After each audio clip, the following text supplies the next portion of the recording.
Hello everybody and welcome to the third season of Ontario Time Attack's e-racing series. The Enduro Cup sponsored by DriverMod. With the COVID-19 pandemic on hand and all of us staying indoors and away from people to help blank the curve, what better way to stay driving than a virtual race series?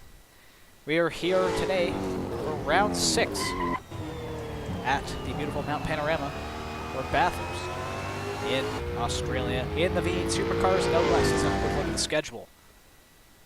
There we are. We receive race 6, the V8 Supercars here. An hour and 45 minute, our standard normal race format.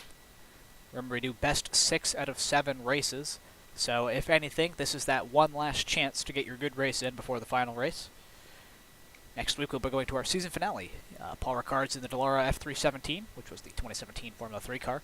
Should be a lot of fun. I'm Joshua Cronin, your host. My co-host Jordan Bazugli will be joining shortly. He's a bit late today, so it's just me in the booth. I'm working double duty. Let's get a quick look over at the standings before we start. See, leading the championship, Val Di Pietro with 126 points. Colin coming in second with 115.5 points. And Thomas in third at 112. Gap between second and third, only 3.5 points. Definitely pretty close, and pretty close back through the field, too. Michael Gaglione in fourth. Nathan Hodges in fifth. Jackson in sixth. Doug Newman seventh. Ujwal's in eighth. Phillips in 9th, and Eric Della Riva, the inaugural race winner, is in 10th. Just before we get started, let's do a quick thank you to our sponsors, starting with HIT Motorsports. So we'll be right back, folks.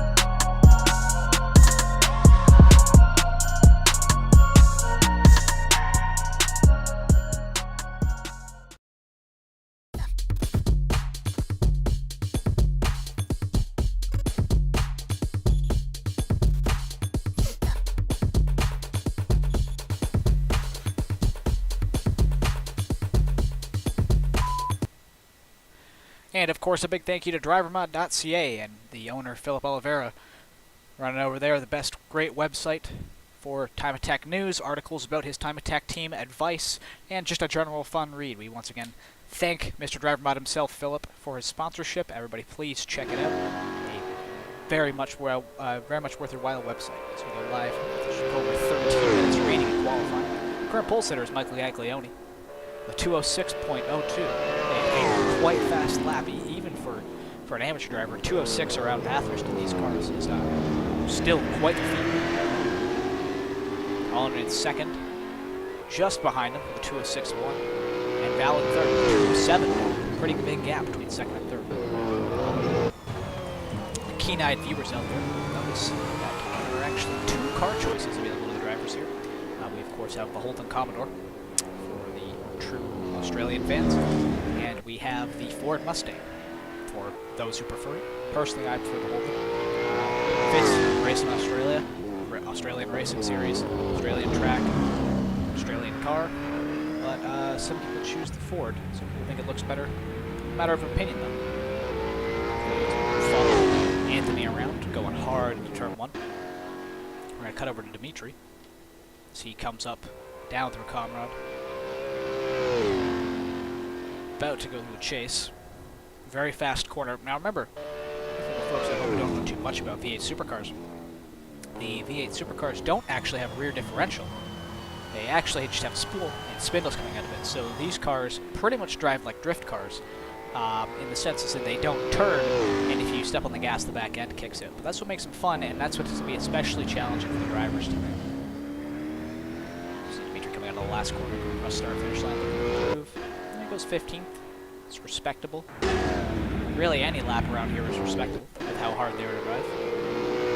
Let's go on board for a lap of Val, actually. See if we can get an onboard going. Yeah, that one's pretty good. Comes out of the last corner. Across the start-finish line here. Start-finish line located right there in the green lights, as you see. Coming on down into turn 1. I believe called Hellcorn. Roaring up Mountain Straight. The draft will also, it seems as if I'm a broken record, but the draft will also actually matter a lot for the drivers here, particularly because V8 supercars have about the aerodynamics of a brick, and so being able to get behind somebody and tuck into that sweet slipstream up the straight's going to help. Coming up through turn 2. Watching this one straight look at Val, see he'll blip downshifts too. Well, I guess he won't. Coming through the Audi cutting, or as it's known by most people, the cutting. Flying up top of the hill, tons of elevation change here at Mount Panorama. There's a reason it's called Mount Panorama. Salmon Park. Nice dip, very easy corner to get wrong. Left here, over the crest and down into McPhillamy Park, and then we get to start the fun descent to the hill.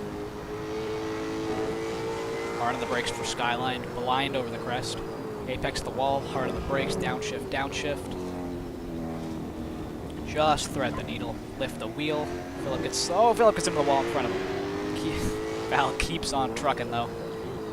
As we come down to Forest Elbow. Want to get as close to the inside wall as you can, but without hitting that wall on the outside. Then foot flat to the floor, bang through the gears. Down Conrod straight, use the downhill to your advantage. A nice little crest, view a nice vineyard. Under the Pirelli sign. Then we have the chase, probably one of the most fun corners on the track. All you values of all the track, chucks it in, hard on the brakes. Oh, spins it on the curb but keeps it going straight. Flat out, bang into the gears under the Liquimoli Bridge, coming through the last corner. And that will complete a lap here at Mount Panorama. Just over 9 minutes left in qualifying. Get a nice, more scenic view. Who does AutoCam choose? Multiple B. Somebody was backwards at the top of the hill. Who was that? Whatever. Guess it wasn't important anyways.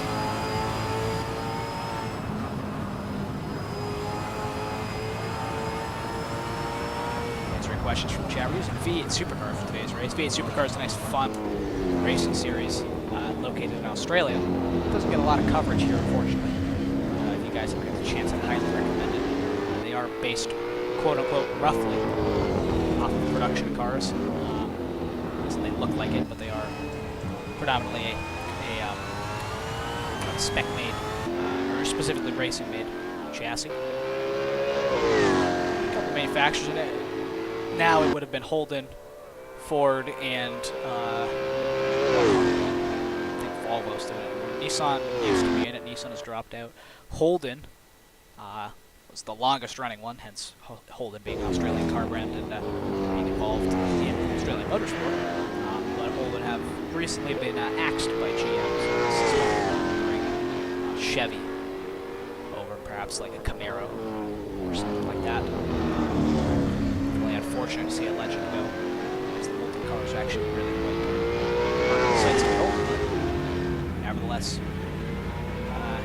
times they are changing in V8 supercars. Race had some pretty fun tracks. Like this one here, Mount Panorama.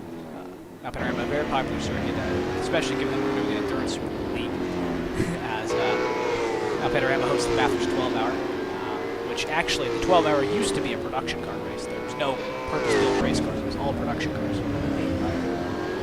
Then they decided to make the 12-hour race a race car race. Now GT3s, a couple other cars, and then they have made the Bathurst 6-hour, which is the production car race, which both races are very much worth to watch. The Bathurst 12-hour is particularly great, given that really if you make any sort of a mistake, that's kind of it. That's pretty much your race. You see the concrete walls here at Bathurst, they are very unforgiving.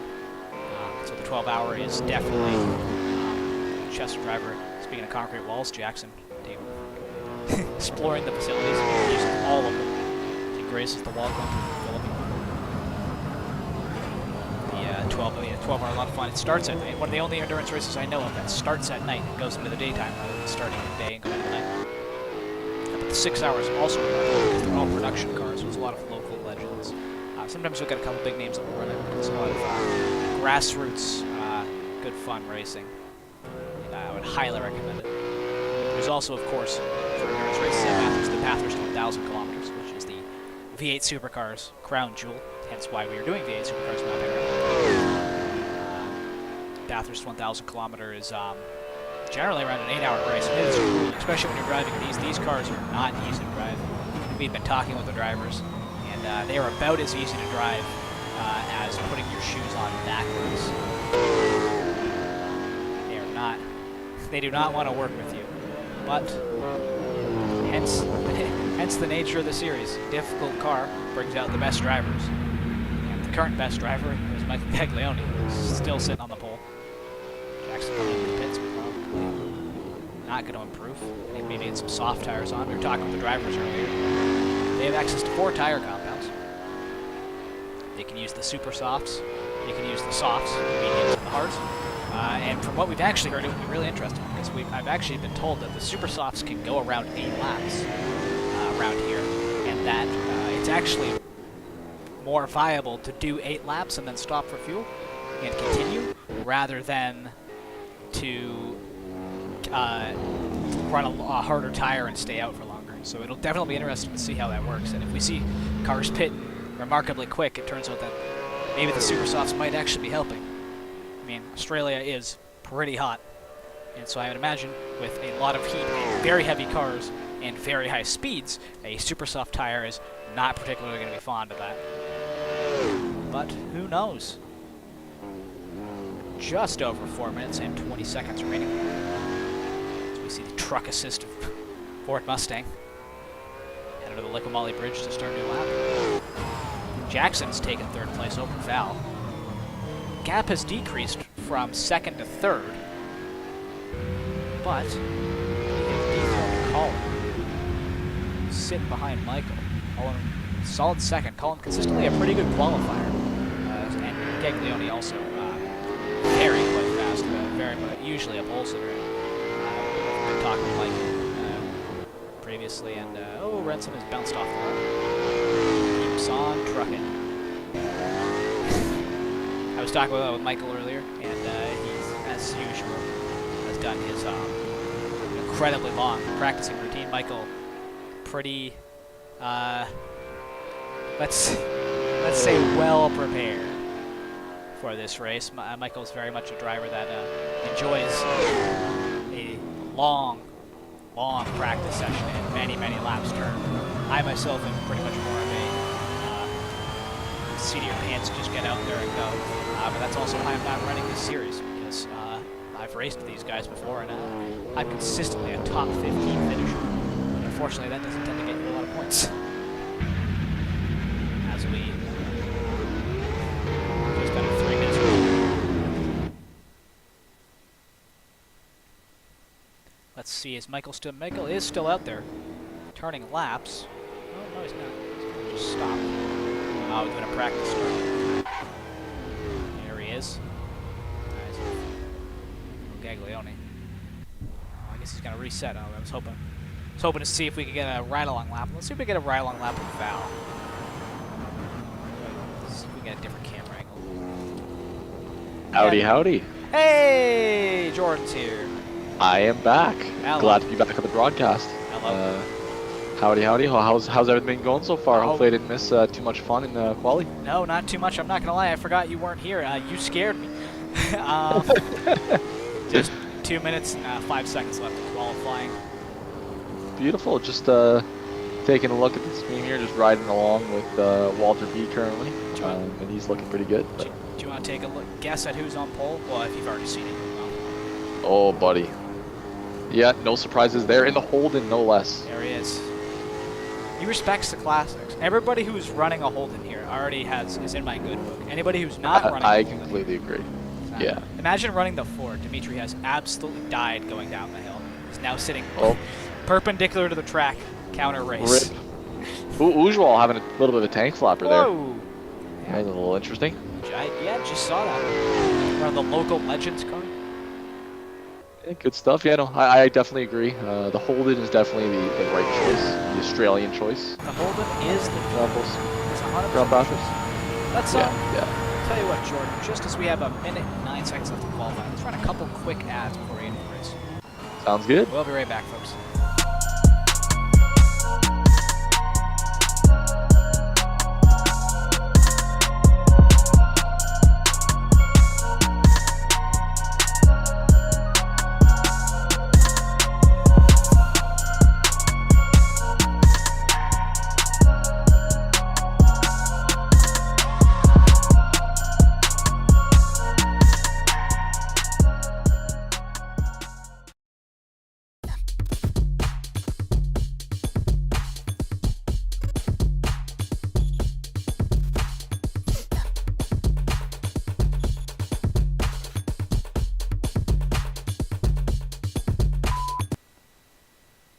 And another thank you again to DriverMod.ca for sponsoring the series, and also to Philip, the person who runs DriverMod.ca, for once again hosting the website and for sponsoring the series. Big fan of his work. There's a lot of stuff about time attack. You read some really cool articles, read some funny things, and of course you should definitely go support him because he provides some pretty solid advice. As qualifying has just wrapped up, perfectly timed. Cool. Looks like let's get a little grid run down here. Yeah, I'll tell you what. Once we get on the grid, oh no. Here we go. A grid update. Alrighty. Now that we're out here. Oh, the camera's not working. There we go. Michael Gaglione, unsurprisingly, on pole. Colin B is in second. Jackson's in third. Val's in fourth. Doug Newman is in fifth. Thomas is in sixth. Phillips in seventh. Joseph Yang is in eighth. Ujbal's in ninth. Edgar's in 10th. Matt Alexander's in 11th. Renaissance in 12th. Carlos Ferry's in 13th. Walter B is in 14th. Dmitry Moshkins is in 15th. Anthony H is in... Jackson Selly is in 16th. Anthony H is in 17th. Randy Zimmer's in 18th. Marcos Martin's in 19th. Leo Mora's in 20th. And Bruno Fantazzi right now in the back of the grid in 21st. 21 cars here for Bathurst. Should be fun. Absolutely. I mean, that first lap is going to be some shenanigans for sure. Especially going through the the downhill section. Oh, yes. It's, yeah, let's talk about the elephant in the room. Yeah. Lap 1 is going to hurt feelings. For sure. I'm just calling it like it is. I'm calling a spade a spade. Yeah, it is not going to be good. It's not going to be pretty. We people are going to have opinions about lap 1. Yeah. I mean, hey, look, there's a lot of race, but I mean, damn, if you think about the Bathurst 1000, they have a lot more race than we do, and they're still absolute mayhem on the first couple laps when the cars are just so close together and your elbows out. You know, it's the nature of Mount Panorama. I mean, yeah, I mean it's one of those things where I don't even know how to explain it. Mount Panorama is Mount Panorama. It's not like any other street circuit. That's the other crazy thing too, is this is actually a street circuit. Yeah, like you can actually go any vehicle you want. You can go drive on it. It's a public road. The speed limit's 60 kilometers an hour, which but hey, you know, it's technically, you know, it's Australia's Nürburgring, except it's a lot less fun because there's a speed limit. I'm gonna be honest. Even looking at those roads, like I wouldn't even drive on those going 60 in like my road car. Yeah. You would go down that hill at 60? No, sir. Nope. I wouldn't even think about going down that hill at 60. I'd rather walk down the hill, to be honest with you. Oh, 100%. Yeah, no, not for the faint of heart, no. to say the least. But yeah, I mean, yeah, I'm touch it with a 10-foot pole. But I would love to go. That'd be very interesting. Yeah, for It's sure. a big racetrack. 14 seconds yeah. left. I want to see how this start goes. Remember, it's a locked differential, so just gotta light the wheels up. Yep, it's gonna be a spool diff, so it's gonna be a party. See. Oh, it's a Ford front row. And we're racing. Oh, the camera. Ooh, Gaglione bogs the start really badly. He drops down to 4th place. Colin getting away well. Val up in the 2nd here. Going at the turn 1. A little Whoa, bit. we got cars wide. Oh, Jesus. Oh, no. Good lord. Oh, man. Yep. My goodness. That's a turn 1 if I've seen it. That was I think that's the most disastrous turn 1 we've had this entire series so far. I think that's the worst turn 1 we've had so far. Yeah, man, that was a little dicey. Colin still manages to keep it together though in first place there. I saw he went off track in turn 1 too. Just managed to keep it out of the cabbage just. Oh man. Yeah. Oh, Colin. I mean, yep. Colin's getting it up the hill. Oh man, what a race start. I mean, I don't even know what to say. Everything happens. Yeah, I too have nothing. That was something. Yeah, Philip and Rensselaer are battling for second. Jackson brushing the wall there was interesting. Whoa. Close behind. This battle here for 7th is actually pretty close. Everything's close since the first lap. Oh, with Ren and Phil here. Comes through the chicane section. Phil's gonna try to... Going down the hill. Gentlemen, be careful. 12 misses his braking point a little bit. They keep it straight down the hill. Not seeing any issues so far. Yeah, I think a lot of Collins made a see. Oh, mistake. Colin had an issue. Oh, Colin might have lost it going through there. Oh no, Colin's down in 6th. Yeah, he got jammed up in that left-hander there on the back straight. Seems to have cost him. I mean, damn, 5 positions. He's definitely able to get ahead now in 5th place. Thomas and Michael neck and neck here. See what they can do. There it is. We got a battle here. Oh, Philip gonna go to the inside and get past Renson. Gets past nice and clean. Makes it stick. Nice job for Philip. 7th place there. That was a really solid pass. That was like just like a textbook pass. He was there. He break later. He got past it. There's no ifs, ands, or buts about it. Walking it up to the past Renson. Give him place to usual. Still gonna fight him for it. Drag racing down the straight. Ujwal's gonna have that inside line, but Walter seems to break later. Has a bit of lock up. Now Ujwal squeezes in, but can't get the power down and exit. Ooh, that was very tight, but Walter seems to hold on his position for now. Yeah, 100% definitely being close. Also, we're seeing, speaking of closeness up here, Colin battling for 6th. Going on the inside with Doug. Doug not giving up that easy, but very close behind. Some really close battles here. Even Edgar and Randy here. I was gonna say. Getting real tight. Running the same paints. They got to be teammates. Absolutely. I don't think they those are the rules. Same numbers too. I don't think you can do that. No. Oh, Edgar's on the wall. Oh. Oof. I hate to see it. Randy looking maybe to capitalize. Well, you can't really get past him. That's the main issue. So the Bathurst 1000 actually started as the Armstrong 500, which is at Phillip Island. So not even at the same track.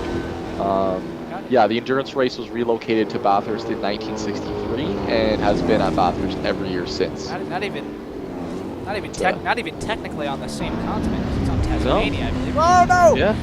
Oh, Matt and Jason get together. Jason is now facing backwards, Jason looking up is the the hill. wrong way, oh. And oh man, what a bad spot to get turned around Oh man. Jason probably thinking what's on the Joseph's hood. closing it fast. Joseph has to squeeze on by. Oh, this is quite literally the worst situation Jason could be in. Oh man. Yeah, that's like, oh. Back it up, buddy. Get her going. Get her going. Hey. There you go. There we go. There you go. Oh, he almost hits Carlos, but we're good. Oh, foul. Oh, Colin's wrecked. Colin wrecks big in the last corner. Oh man, and we got another one the wrong way. Oh, who is it? What did he do? It's Colin here. Going, gets straight again. Oh, come on, Colin, keep it going. Ujwal and Walter still battling very closely here. Ren also in the mix. Well, might get past Ren. I don't know if Ren will be able to outbreak him in the first corner, though. Nope, not Ren seems to try to just kind of be cautious through there, I'm sure, and not try to kind of block that inside line there, and not just let Ujwal pass. I mean, given the amount of incidents we've already seen, it's probably the safest way to operate. I mean, it's Bathurst. What I'm interested in, though, Jordan, is seeing the strategy. So I was told by Val, actually, that running the super soft for 8 laps and then stopping for fuel is actually a viable strategy. Like, you actually don't lose that much time. That's very interesting. So I guess run the super softs, trying to gain a lasting advantage, and then move off to a harder compound for the rest of the race. Yeah, I don't know if he was bluffing. Oh, Jason's looped in the last corner. Oh man, not Jason's day. It is really not Jason's day. You really got to feel for it. Seems to get back moving again. Oh, lock up into turn 1 now. Oh man. See, it's very easy when you're driving and you have that kind of pressure on to just kind of make mistakes. They tend to compound as you're driving because you make a single error, you lose a little bit of confidence, and you start making kind of hesitations and different moves, and generally it just leads to more mistakes across the board. The other thing particularly so it's not the best headspace to be in. The other thing particularly is the V8 supercar. It's not really a hesitating car. You kind of have to be committed. Oh, Renson's in the wall. Gets into Colin. Renson now facing backwards on the racing line. Roll it down the hill. Let's get a shot of this. There he is. Yeah, just hanging out, taking a load off. Bounces the wall, keeps her going. Joseph's gonna have to squeeze on by. Oh, Ujwal gets into Walter. Ujwal gets into Walter with Chase.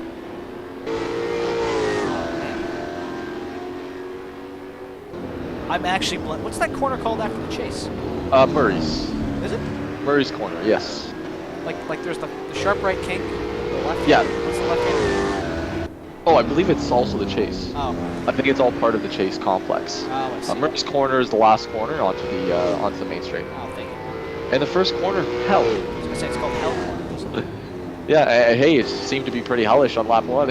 Oh, I mean, yeah. It is probably one of the most straightforward corners. It's a 90-degree left. Yeah, to be No honest, it's elevation probably one of the change. easier corners You on would this be circuit. surprised how many people crash in that corner. Yeah, it'll catch you off guard. It is like genuinely probably the most straightforward corner on a racetrack. Yeah. Well, I find, I'm trying to think, what is the scariest corner at Bathurst? Skyline. It's got to be Skyline or the Dipper. I find Skyline I can anticipate enough because it's not like completely blind, but the Dipper is just like an absolute Is the Dipper the very steep left going down the hill? Correct. Yeah. I love the Dipper. It's very fun. That one be fun. You know, it's also fun. V8 Supercar sponsors. I'm looking at some of these. What is truck assist? Truck assist. I assume it's some roadside assistance. I mean, yeah. Only for Isuzu trucks. That's a pretty niche market. Yeah, so it's a Truck Assist offers the best truck insurance and truck roadside assistance services in Australia, 24 hours a day, 365 days a year. But only for trucks? Only for trucks. Tell you what, Truck Assist. If you want to sponsor the show, right? Ontario Time Attack. Yeah, we gave you a free plug. Yeah, I mean, so it's got to be worth something. I mean, I think my favorite V8 Supercar sponsor that I've ever seen is probably got to be. It was actually the James Hinchcliffe Alexander Rossi V8 Supercar. Yes. The Where's My Concrete? It was a service that offered tracking for cement trucks. That is awesome. You're talking about cement trucks 10 minutes into this race. Yeah, I mean, it was Bathurst, but kind of settled in here. Actually, Val's kind of closing the gap on Thomas, despite getting tangled up pretty early. And seems to be, that might be a battle to watch. We have Walter on Phillip as well. Walter's sending it to turn 1, kind of keeping the inside line. Phillip goes wide and might end up losing 2 positions out of that. Oh man, I think he was trying to give Walter the space, but he leave the too much of space, and that's what happens. Oh man, for sure. But hey, long race, like we say, so 100%. Lots of room to plot back. Seems to be getting close to Ujwal now. Go around the outside. Try to set up the outside. Oh, yeah. These V8 supercars. No ABS. There's a place to call it too. No ABS, locking differential. So very, very, very tricky cars to drive on the limit. Yeah, very. You basically have to manhandle. Very weird cars to drive because you effectively have to set the car up to oversteer. Yeah, it's basically like fancy NASCAR. It's like the best way to drive. Oh! Bounces off the wall. Oh, big hit. Luckily, he's right next to the marshal post. They'll be able to help him out. Yeah. There he goes. For sure. There he goes. Gets up and going. I hit that wall during my Bathurst 12-hour on iRacing. Oh, yeah. I hit it at a 90-degree angle. Ooh. It was 55 minutes of required engine repairs. Oh, yeah. I believe that. I mean, you hate to see it. You do hate to see it. Look at this Ujwal on Walter through the S's here. Oh, man. Come through for Walter's in the wall. Oh, Colin spins in the wall. They're all on the fence. Oh, my goodness. Oh, my goodness. No. Jeez. Colin's still in the wall. Phillip manages to get past Colin just on the Oh, Colin rejoins the back. Oh my goodness. What a mess, man. Oh, he's not what a mess. Bathurst is taking no prisoners as Val gets the move done on Thomas. Oh, Ren is spun going down the hill. Keeps it going. Coming into Murray corner, called Val now up in the 3rd place, and I'm sure on the chase with Michael and Jackson up in 1st and 2nd respectively. 100%. I mean, Bathurst is delivering. In a big way. I am enjoying this thoroughly. I'm sure the guys who spun aren't. Very much so. I'm sure. Hey, you know what? They gotta just pick up and keep going. There's an hour and a half of race left. They should just try qualifying better. Hey, you know, I'm not gonna argue with it. You know what paint scheme I'm digging the most in this race? Even though it's on a Ford, I think I'm digging the Milwaukee Mustang. The Milwaukee livery is I like it. pretty hard. It's hard as hell. I'm not gonna lie. It's good stuff. Good tools, but good stuff. Milwaukee, if you want to sponsor the show. Yeah, Milwaukee, if you want to hit us up. I know hit us up. I know you're based in. They're actually not based in Milwaukee. Are they not based in I Milwaukee? think they're based in Chicago. It might be so it's a Washington. farce. Very knowledgeable. Okay. Wisconsin. It's okay, Milwaukee. You don't have to sponsor the show. But if you do want to sponsor the show, You're never gonna ask where they maybe be. change your headquarters to Milwaukee. Oh man, you know, only 2 men have won the Bathurst 1000 driving solo. Why would you drive the Bathurst 1000 solo? I guess back in the old days, you didn't have to drive. The old Ironman races, as it was. God. So, yeah, so only 2 drivers have won the race driving themselves, and it's Alan Moffat and none other than Peter Brock. Peter Brock. Absolutely. Oh, so Giddy. Moffat won in 1970 and 1971 in the Ford Falcon, which is inferior to the Holden Torana that Brock won with in 1972. Shout out to Peter Brock, rest in peace. What a guy. Yeah, absolute legend. There's a video of him just belting like a Group A Commodore over Skyline. Oh man. It's incredible. Yeah, Bathurst onboards are like top tier. I think Australian motorsports in general is just the greatest thing ever because they just like say wacky things. They say wacky things, they do wacky Peter things. Brock goes over the top. They drive wacky cars. Peter Brock goes over the crest of McPhillips Park literally on like 3 wheels, like 2.5 wheels basically. And the commentators are just like, oh, he's putting a boot in it. It's incredible. Oh yeah. It's great. Shout out to Australia, we love you. We got a battle for 18th. How about it? Yeah. Marco and Anthony going down Marcos and Anthony. Anthony's closing that gap. He's staying in through Skyline. Yes is coming down into one straight here and he might get the draft. He's closing that gap. Here he comes. Wonder how much you can mess with the wing on these cars. Wonder how much you would want to mess with these cars. I don't know, to be honest with you. I feel like you can mess with them quite a bit, but Oh, look, using all the racetrack there. Ooh. all of it and then some. Oh, Anthony maybe a little bit late on the brakes. Oh, no! Takes out Marcos, missed the braking zone there, and oh man. Hate to see it. Oh man, hate to see it for sure. Gonna be a nice guy. He's gonna let Marcos get back on track first, but he's definitely not gonna feel good about that. No, for sure. I mean, hey, you know, they live the battle another day. Hopefully their cars aren't too beat up and they keep it going. Speaking of battle, yeah. Ujwal and Walter are They've still. been Oh no! Holy sideways! Why did I say it? That spool diff just Why did I just say biting anything? back. Coming through Forest Elbow, onto the back straight here. Oh, I should have just not said anything. Oh man. What did I do? Oh man. Jason's wrecking in the background. Jason. Oh man. Colin and Phillip, another good battle as well. Colin seems to have a bit of a draft here. Oh, they're teammates. Allegedly. They're running the same car. They got to be teammates. That's how the rule goes. Look at the spring travel on them. Look when they hit a bump. It's pretty bananas. Oh man. Also, I will say, coming through the kink, absolutely on it. You missed the greatest pass of all time last week. Oh man, I heard. The 2 cars in turn 1. Yeah, that's bananas. Let's see it. Oh, Colin getting a bit late in the brakes. Oh, it's gonna work. Diving on the inside, he makes it stick. Team orders. Man. That was team orders. That was Phillip may have something to answer though. He's not giving up that easy. He's right on his bumper. Let's see if he can make something stick into turn 1 here. Through hell. You know, I'm liking these. Driving through hell. I mean, as Winston Churchill. Turn Ujwal actually side by side as well. Oh, Ujwal came back. Here he comes. Dipping in through Griffin's Bend here. Ujwal seems to make it stick. I can't believe these guys are still racing each other. They've been racing for 20 minutes. Just absolutely on each other's bumpers. Still no for pit 20 stops. minutes. We're No gonna pit stops We're gonna yet. see pit stops this lap if Val didn't lie to me. Super soft. If he did lie, We will be disappointed in you, I'm Val. gonna be Val is upset. coming through Skyline, so I guess we're gonna have to just keep an eye as he rolls past the start finish and see if he ends up in the pits. If the prophecy was true. that's true. Pulling a decent gap on Walter, but he's gonna be behind lap traffic going through Skyline. Leo's gonna let him by. Joel comes flying down the hill. Walter looking to gain. Hoping the slow car is not gonna be in the lead.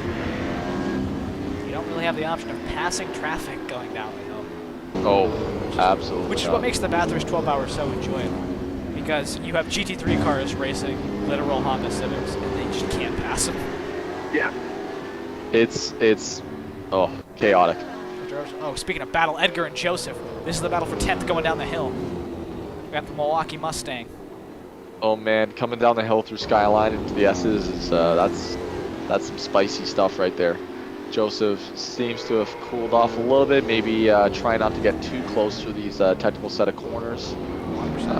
Coming around Force Elbow onto the Conrad straight.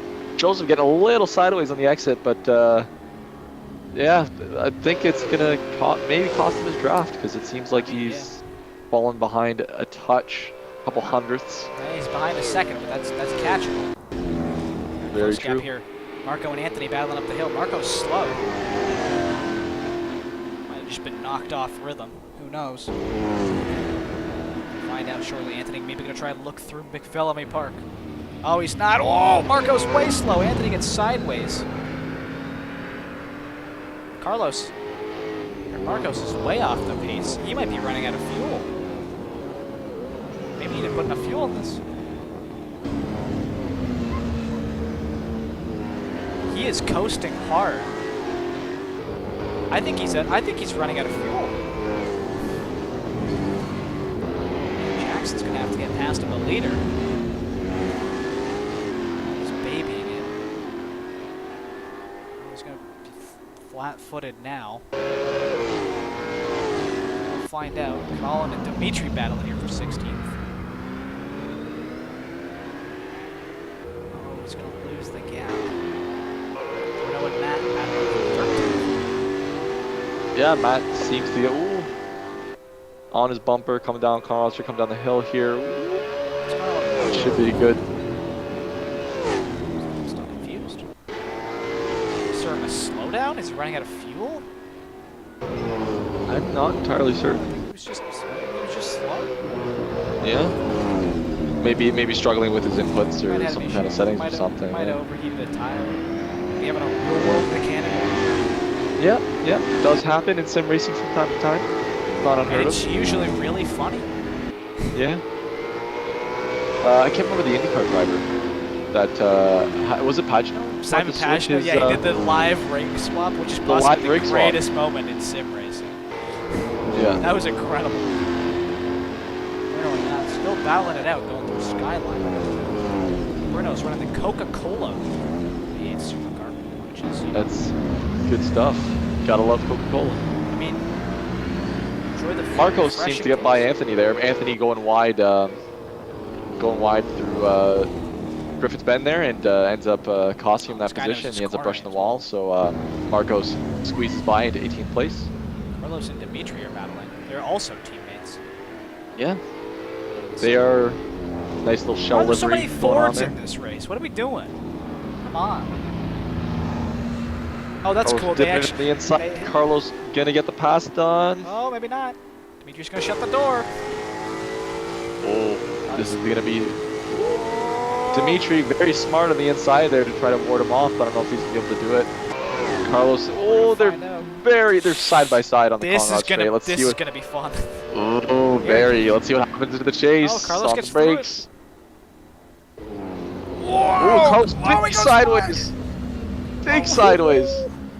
Dimitri checks up, Oh, but he might have the advantage there.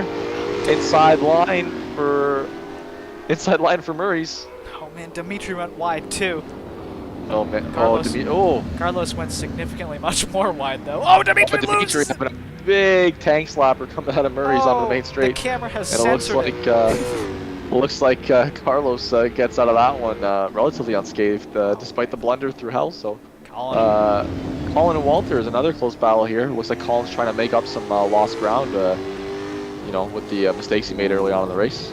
Yeah, Colin not gonna have it. Oh, Walter loses it. Bounces off the wall, slides it. Oh, big slide! Oh, oh my goodness! Walter loses That was saves that it, was keeps point. on That was trucking. point. Very point. My goodness. That is what we would call in the business a code brown moment. 100%. Anthony Hutchins has come in the pits. This will be on lap 10. So maybe the super soft strategy was real. Maybe I wasn't lying. Perhaps.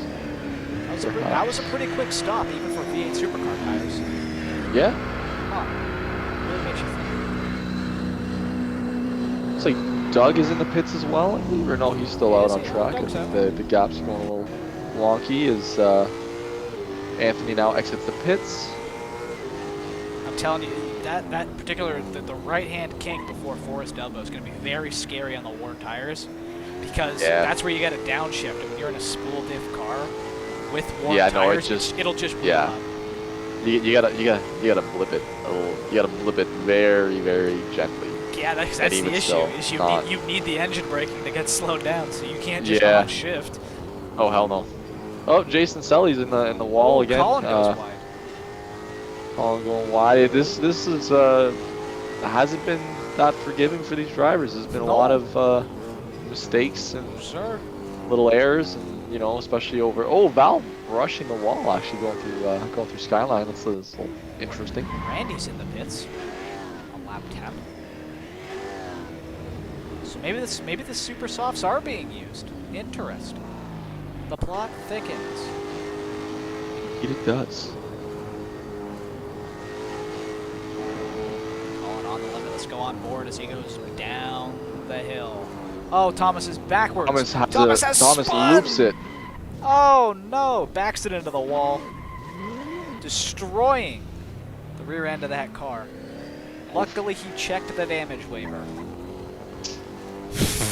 Hope he got insurance. I think that's the lamest joke I've ever told on a recorded broadcast. Perhaps. Oh, well, Jason getting out of sorts again. I can't even tell who that is. Somebody got out of sorts. Jordan, what are your thoughts it was on Anthony, I Thomas's believe. paint? The Castrol? Yeah. I think it's pretty cool. I think it's alright. I mean, like, the best Castrol livery is the WRC Corolla from, like, the early 90s, like 92, 93, like the, you know, Carlos Sainz Sr. days. That's, like, the glory. The Celica? But, yeah. Yeah, that's me saying the business banging. Heck yeah. And the Tom Supra as well. Sorry, I can't do that. How dare I not mention the Tom's Castrol Supra of the official car of arcade mode Same. Gran Turismo. Oh yes, that and the Calzonic Skyline. And if you weren't picking one of those two cars, you were doing it wrong. If you didn't pick the Toyota GT1 as like your favorite car. Shout out to the Oreca Viper as well. Shout out to the Viper. Shout out to the Viper. When are we doing the Vipers? Shout out to the Viper. We're doing Vipers next season. Yeah, we should do Vipers. Let's do Vipers next season. Unironically, let's do Vipers next season. Put it on the board. I'm down for that. Pin it. If we have time for a Commodore fun fact, I will not be doing any Mustang fun facts because the Holden Commodore is the superior. Mustang sucks. Yeah, so VB Commodore was sold in South Korea as a Daewoo Royale. It was offered with a 1500cc four-cylinder engine, which is a small engine for such a large vehicle. The abruptness of that gave me whiplash. I was expecting a Chevy product, not Daewoo. Daewoo Royale. And the Commodore was actually the first Australian-made car to offer an airbag in 1993. In 93? In 93, yes. It took until 93 to put it in. You heard me correctly. Yes, indeed. An Australian-made car with an airbag did not happen until 1993. Oh my god. Shout out to Australia. I appreciate you. Oh, love Australia. Trip computer, 1981. Cruise control, 1981 as well. They got cruise control 10 years before they got... Oh my god. Yeah, a supercharger, 1995. Oh, and a Walter turbocharger, spun. 1986. Walter having a spin ala. Ooh. No, he didn't. No, he now spun in falling 2021, not way down the 1986. order. Oh man, Come on, keep I it think going. he's gonna end up in 9th after this. Keep it going, buddy. Oh man, just tail whipping everything. Oh, oh Oh. man, that rear diff, that spool diff is not a good time right now. That is a hit directly to the ego. Yeah, and Joseph Yang manages to squeeze by up into 9th place now. Gotta be very gentle. Colin and Ujwal actually back at it. Check in with these boys. Here they are. Colin on the inside. Ujwal is trying to leave the space. Colin seems to get it done. A little respectful move there. But if Ujwal got a decent run enough, he may have a chance going into Griffin. I heard reports that the Mustang was actually at a slight advantage in this race. I would hope that's not true. I've heard the same, although it is the inferior vehicle. I mean, in my heart. But yeah, no, there definitely is a preference towards the Mustang from the drivers in the fleet. Obviously, as we can see, there's so many more Mustangs that are being on the track right now. I think it's disgraceful. Oh, well, absolutely, yeah. I think it's you're not disgraceful to the sport of auto racing. I think it's come on, Bathurst and a American car, not an Australian-made car. Like, come on. Like, imagine having an opinion that's different than mine.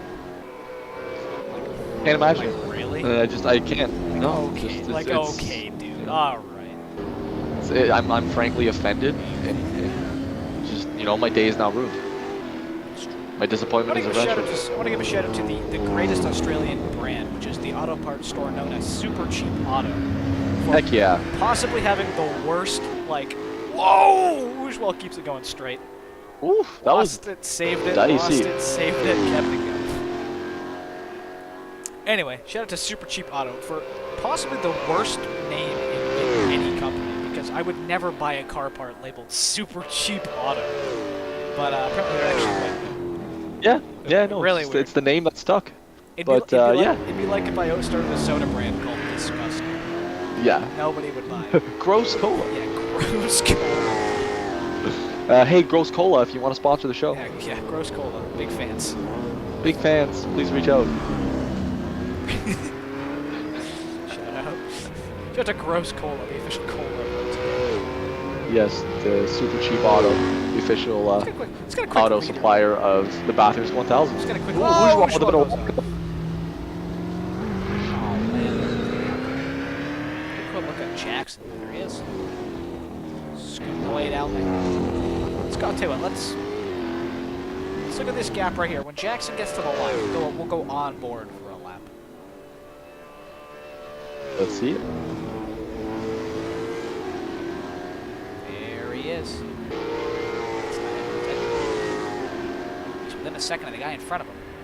Here might catch Walter. Walter's not been having a good stint in the car. He might be going. I think Walter might be going for a harder tire compound, hoping to kind of save money on, not save money, save time. Pit stops. That's just a guess. I don't know for sure. I'm just basing it off the fact that the car's supposed to be a lot slidey. Could be going. Maybe he went for mediums. I mean, not sure how the compounds are gonna wear down over the course of the race, but should be interesting. I know obviously we've seen some drivers on the super softs, come in early for their pit stop. Are the hard tires effective over the course of the race? I'm not sure. Considering the fact that the super softs were viable, I would not. The hardest I would go is. No, I think you're right. And sitting in with Jackson right now, and he's just kind of chugging along, come down towards Griffin's corner here, and just kind of points it in nicely. He's had a. There's one person who's had a flawless race so far. It's Jackson. Oh, don't say that. And hey, he's in the Holden too, so that gets bonus points. Oh, that's bonus points on my side. He? Yes, he is. Oh, he is. Yeah, that's why we like Jackson. Absolutely. Coming up the hill, over the crest for Salman Park, the other park that nobody remembers. Frog Hollow. Did not know that. Interesting. Yeah. Frog Hollow, and then Solomon Park, and then McPhillany Park, and then Skyline. 7 News, the 7th ever news channel. Now, Lickamolly Euro Mechanica, advertising European mechanics in Australia with a Porsche bridge. Shannon's Insurance. Shannon's also has the Shannon's Nationals, which is a touring club series in Australia, and it's actually really good racing, and they broadcast it online for free. Ooh, what a good guy, Shannon. Genuinely, like, actually good racing.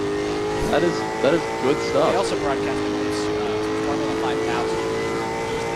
It's basically just a 5-liter V8. That sounds absolutely fantastic.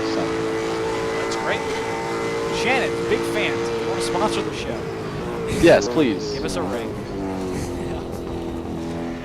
It's gonna work with it. Need insurance and happen to be in Australia? Lickamolly, want to sponsor this show? McGuire's, we got McGuire's there. We should just start asking all the sponsors inside the track. Visit New South Wales. The state Yes. of the province of New South Wales. If you want to sponsor the show, Yes, please reach out to us, OTA. give us a ring. So Jackson slap on lap 15 here. Caps are Wow, that starting. I mean the lap time's over 2 minutes, so it's almost like, I mean not quite Le Mans level, but you know definitely some longer laps. So Longer, yeah. I mean Jackson put down a 206 in qualifying, which is like a GT3 level speeds. bananas. I mean, yeah, like people were freaking out probably about 15 years ago when.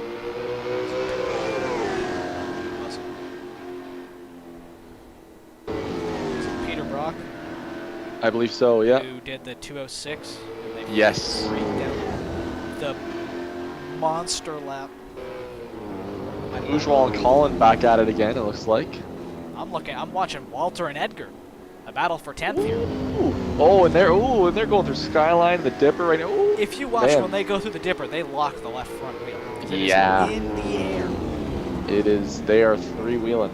Coming down through Forest Elbow, Edgar keeping it tight, trying to make a move. Oh, Anthony spins in front of him. Anthony spins. Oh man, they both managed to avoid that just. Colin is also now in the pits, back to the battle for 10th though. Here we see The Edgar almost trying to get side by side, but I don't think he quite gets there because he got out of the draft. So he's gonna have to try to bide his approach. Let's see here through the chase how it works out. Steady as she goes. Much better line through there.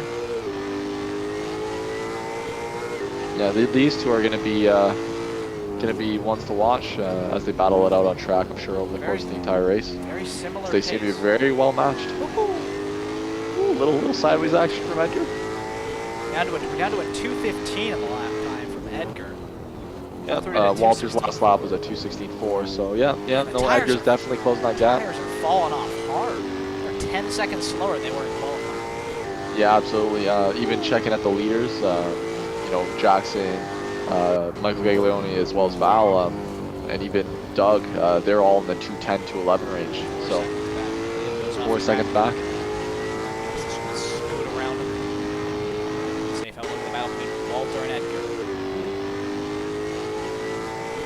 Coming up the hill. They're still battling. There's an hour and 9 minutes left. I don't know why I was calling that like it's the last lap. This is for all the marbles. Do you know why we love the Commodore so much? Because it's the better car.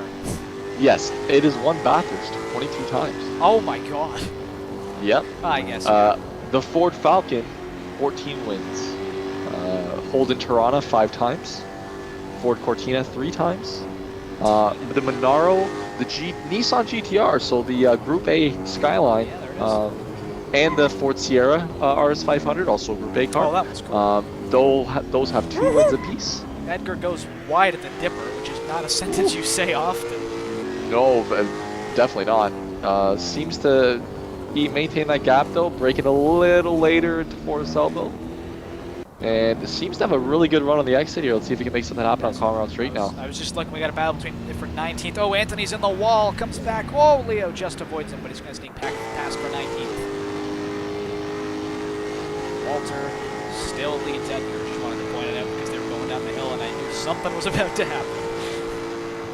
Yeah, we'll see what happens into the chase here. Wait, late on the brakes. You're Fred. going a little wider, trying to maybe get the overcut. Seems to get a much better exit. We'll see what happens into Murray's now.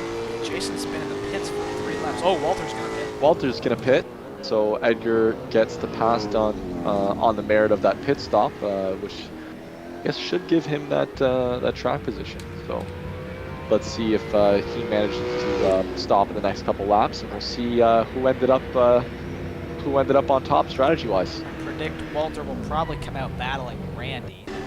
Gonna jump on and take a look at Philip and Colin, because they are bumper to bumper. As a note, the leader pits. Philip, whoa, they're gonna go side by side. What is it, Frog Hollow or whatever? Frog's Hollow, yeah. There we go. What a move. Through Solomon Park to McKinley Park. What a pass. Wow, that was he sent it. that was a full set. Oh no, we got a car backwards down the hill. Oh my God, Oh, who's no. there? Who was that? Oh man, somebody was sideways. Oh, it was Dimitri. Oh no. Oh, I can only imagine the screams coming from Dimitri. Yeah, it looks like, ooh, Michael and Jackson are actually very close, with Jackson just staying out of the pits. Michael's still yet to pit, but we'll see if he can make something happen. I mean, Jackson's trying to warm up those tires and scrub them in because he's on cold ones. He can do that. Yeah, Oh, Michael, ooh, we're very close. Michael actually taking that braking point a little bit deep and goes a little wide there, misses the apex, but oh man, this is going to be a hot little battle we're about to witness. Yeah, I mean, it doesn't get much closer than that. You got to think about how if you just slightly messed up that stop, that tends to be it. Yeah, absolutely. I mean, you know, these pit stops are so crucial in an endurance race, especially on a track like Bathurst, where it's challenging, to say the least, to pass. Michael crushes the wall there. By graces the wall, I mean absolutely crushes it. Smokes it. Levels it. Like, would have gone through it. Where's the bonk soundboard when you need it? Oh, seems to have hit some lap traffic, and that's going to cost him his pace there. I've just noticed the Milwaukee Ford Mustang is also sponsored by the Public Brewery. There's nothing I enjoy more than a nice cold beer with my power tools. For some reason. Don't try it at home, but it's a lot of fun. Shout out to the new 580 Newton Amarok V6. Yes, Volkswagen, if you will sponsor. I promise I won't mention Dieselgate. Oh no. Oh no, what have I done? There is no German Ute better than the Volkswagen Amarok. Is there any other German Ute? No. I think Mercedes. No, I guess isn't there the Mercedes, like, I can't remember what it's called. It's the Nissan, like it's actually a Nissan Frontier or Navara, but it's Mercedes. Yeah, but I think it sucks that they didn't make anything. Yeah. Neil also in the Yes, it's the X class. Oh, they stopped making it? Yeah. Dang. It's almost like nobody bought it. Randy has gone past certainly Bruno. seems that way. Bruno will come out in 15th. Colin now making a trip down pit road. Is this Colin's second stop? Also, big news. Carlos is... Jason Selly is now back out on track. Being in the pits. Good stuff. 4 laps. I'm sure he had to repair some damage there with the incidents that he's had. Yeah, so the X class was only produced for 3 years. Very interesting. I guess they didn't sell. I literally don't know a single person. I can't name a single name of somebody who owns one. Well, I guess it was only sold in Europe. Which we know Europe has a very high demand for a pickup truck. Yeah, no kidding. Honestly, I feel like if they sold it in North America, it'd sell like hotcakes. But alas, Maybe. Alas, it was not meant to be. Nice battle here for 12. A little bit closer to the battle for second. Anthony Marcos actually going at it too. Anthony with a touch of lockup, come through the dipper there. That's gonna cost him a little bit there. They're battling in the dipper? Oh, I think Phillips had an issue. Oh, Phillips gone off in the last corner, loses 8th place. Ouchie. You hit for your guy. Jackson leads by 4 seconds. Yeah, he's opened up a nice little gap to Michael, and Michael's still yet to pit. So I think advantage Jackson on that one for sure. Renson side by side through the chase. Oh, Renson's in the grass, keeps it going straight. That is quite literally the worst spot to dip a wheel on this kind of Yeah, definitely not a good spot to touch grass. No doubt about it. Let's check in with Val and Michael, because it looks like Val's been putting in some really hot laps, and Jason has gone off. Has closed that gap now. Oh, Jason has disconnected. I think Jason might have a mechanical problem. Maybe. He might have a wheel issue. Oh, that is unfortunate. Jason's got to look back at the standings. I think he was in the top 10. No, he wasn't, but he was close. I believe it was Jason Selly who was in 21st. I know he's had his issues and even was set up, so I'm sure it was a mechanical issue or a wheel issue that's been causing some of the mayhem that we've seen from him. So obviously sorry to connect him. Hopefully he has his issues sorted for the next race next week. I mean, you hate to see it. Yeah, checking in with Val now. Very close with Michael Gaglione here. Got held up by traffic a bit, but seems to be within a second and a half. Michael seems to be gaining a little bit of time on him. Jason's back. You updated. Colin and Thomas are back. Down. Very close. Thomas Going just got to through get around hell. the lap traffic. Wonder if this lap traffic is going to play to Colin's advantage. Seems to, because Colin's just right up in that business now. Colin going to try to make a move towards the inside. Is he going to get alongside Thomas? Seems to. See who's latest on the brakes. Colin running it. Ooh, nice and clean, not even deep at all. Just nice clean pass. It's good stuff. We love to see it. Excellent use of getting around the lap car. Not using it as a pick, but kind of just using it to an advantage. So, not a good cutting. So let time back to Thomas. Yeah, it was a little bit of a wall ride, as we say in the business. Tab down through Frog Hollow, which I'm still convinced is not a real corner. It totally is.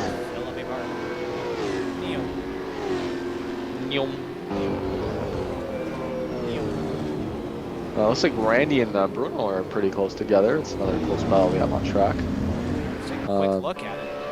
Yeah. Randy looking to catch Bruno, rather. Oh, car way off in the sand trap. I don't know who that is. Oh, jumping over to Colin and Ujwal, who are now very close together, coming onto the Conrad straight. Ujwal must have made a mistake. Yeah, Colin's got a really good exit out of there. Seems to be gaining pretty quickly. Run down through Conrad straight. What a run. Ujwal must be struggling something with that car because he was a couple seconds ahead. Yeah. Colin seems to get by nice and clean. I mean, like clockwork. Yeah. Just goes by. No contest. That was game, set, and match, if I've ever seen it. Thinking Ujwal maybe an alternative tire compound. Yeah, it seems to be very much struggling for grip, especially on corner exit. Especially going through Forest Elbow on a Conrad straight. It is so critical to get a nice, clean exit. If you get any wheel spin or kind of any little squirreliness on the way out, it'll cost you dearly on the Conrad straight. Colin might be on the softs. Ujwal's last lap was a 2:14. Colin's last lap was a 2:09. Flying. Something that we know.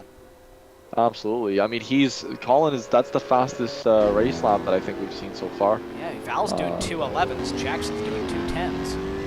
Yeah, and even Michael Gaglione is in the 2:10 range as well, 2:10.8. His last lap, and Doug just a bit ahead, actually a bit of a slow lap. Wonder if he hit some traffic, because that's a 2:15.6 on his side. Remember, Colin also did start almost at the top of the grid. So. Yep. I mean, he's been tangled up. He's had his little incidences and spinalas. So, for him to fight all the way back up to 5th, despite those issues, has been pretty good so far. And I wonder how if he keeps his pace up, he might have a shot at, clawing back a podium or maybe even a win. We'll see how it unfolds. Only 0.1 seconds back. Doug Newman just going through Forest Elbow right now. So Colin goes over Skyline. Oh, Doug brushing the wall and exit of Forest Elbow there. Well, that's not going to help. It's not going to help him avoid losing time. Absolutely not. And I mean, Forest Elbow is a very tricky corner. because the camber is so deep on the inside, it's that same deal where you're lifting that inside Val's wheel, got so you have to past get the Matt, thing. or Michael. Ooh! Michael's down in third now. I wonder what he might have made a sort of mistake. Yeah, Val seems to get catch. Ooh, little dicey. Oh, Michael's sliding. Michael running wide, a lot of slide, but seems to get a really good exit because he's now chomped that pass away from Val. Oh, he's gone. Oh man,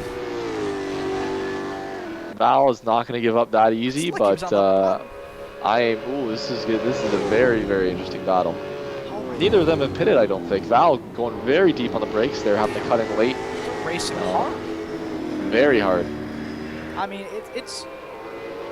I don't even like. He had to have made a mistake, but he's probably got to be on softer tires. Val's doing 211s. His last lap was a 213, but then obviously that's going to include the mistake. Absolutely. I mean, the speed at which he caught back up to Val, you got to think. Either Val might have lifted, maybe there was a little bit of contact. Val felt bad, let him by, but.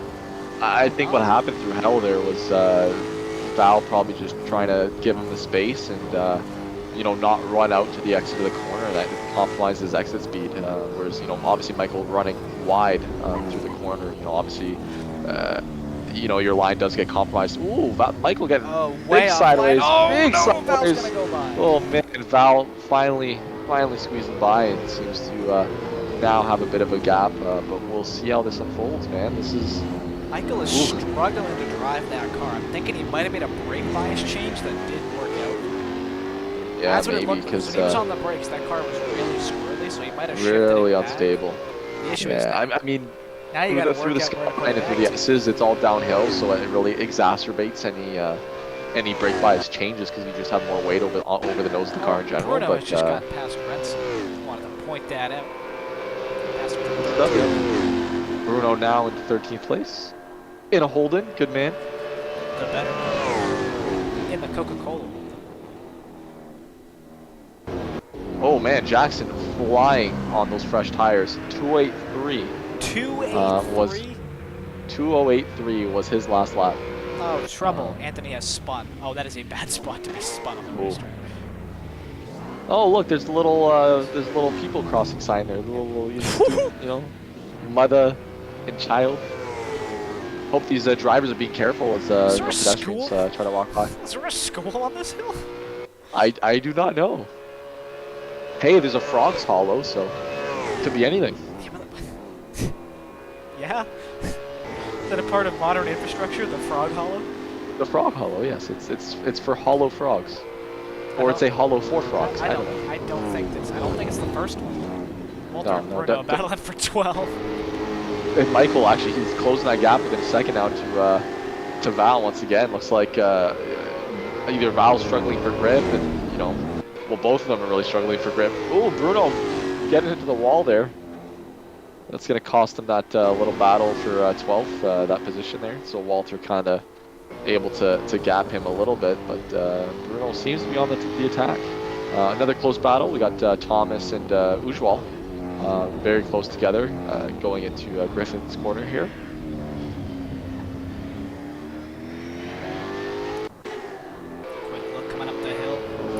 Way sideways in the back.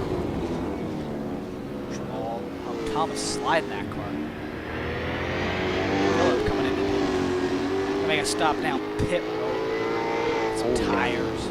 They're probably gonna be struggling for tires more than they are fuel, in all honesty. Yeah, these BH cars have quite a large tank. They have some decent range. It's more, like we said, locking, spool diff. It's that tire management. It's also the fact that the cars weigh roughly the equivalent of 5 school buses. Yes, that is a fact. I can confirm that. That's actually factual. That is factual. Yes. I've been informed that Mike is on softs with a light tank, which would explain why he is going significantly fast. Also, Colin started at super softs. I'd love to see it. You love to see it. The differences in strategy. This is what we see in these endurance races. It's fun when you get drivers trying out different things and seeing how it plays out over the course of the race. Now up into second. Michael running third. Very close behind though. Just maintained in a half-second gap over the last couple laps. Renson making a trip down pit road. Doug Newman pitting out a 4th. Michael's gonna go past him. There he goes. Man, these two are not making each other's lives easy to say the least. They are. Oh, Michael, slow exit. Slow exit out of the cutting there. And, but Val getting a little squirrely. Coming up through Quarry. Thomas also coming down pit road, thinking this might be the stop for everybody. Ujwal's Ujwal in the pits as well. Yeah. Got activity. Things are happening. We don't have as good camera angles. Michael, oh look at this. Val and Mike. Oh, that's an even worse camera angle. This is kind of cool. Coming through Skyline. Here we are. Down the hill. Oh, Michael gets loose again. Val squeezes by, but where is he? He's on the inside, the left-hand side. Oh, they're side by side through force elbow. Force elbow. Val's gonna have to concede that to get Mike, but who gets the better exit? Michael's gonna get a better exit, but Val's there. He can't move over to block him. No, and Val's gonna have that draft, so we will see how this unfolds. Joseph Yang down pit road. Obviously out of the pits in 6th. I guess that's what happens when everybody stops. Yeah, Val giving it a little bit of a lift actually to try to, I guess, be a little bit cautious through the chase here. Not. Ooh, Val getting real squirrely on the brakes here. Seems to lock up the fronts and. Ooh. Stop scaring. Scary. It's taking no prisoners today. Reactionary pit stop. 2nd and 3rd now coming down pit road. Yeah. Oh, Val using all the braking zone, but he's gonna dip it in the grass. Kept 2 wheels on. Oh. Any advantage you can get coming to the pits, it'll do you some good. Michael gonna come into his box now. Val gonna stop soon too. Val come to his box. We'll see who gets out first. See who gets out first. Michael's out first. Michael's oh no, he's not. Still here, both of them. Now here's the key. Do you take a full tank and hard tires so you can keep staying out for pretty much the rest of the race, or maybe just make a tire stop, or you take a shorter tank with soft tires, spend less time in the pits, but you got to make another longer stop. Michael leaves. Michael's out first. Val's still there. Michael's gonna get out first. But yeah, no, I think Val's taking that full tank. Someone tried a different strategy. We'll see who it helps. Walter spins around on the racetrack. Dimitri is stopped on the racetrack. Woohoo! Colin goes around the outside. It's close.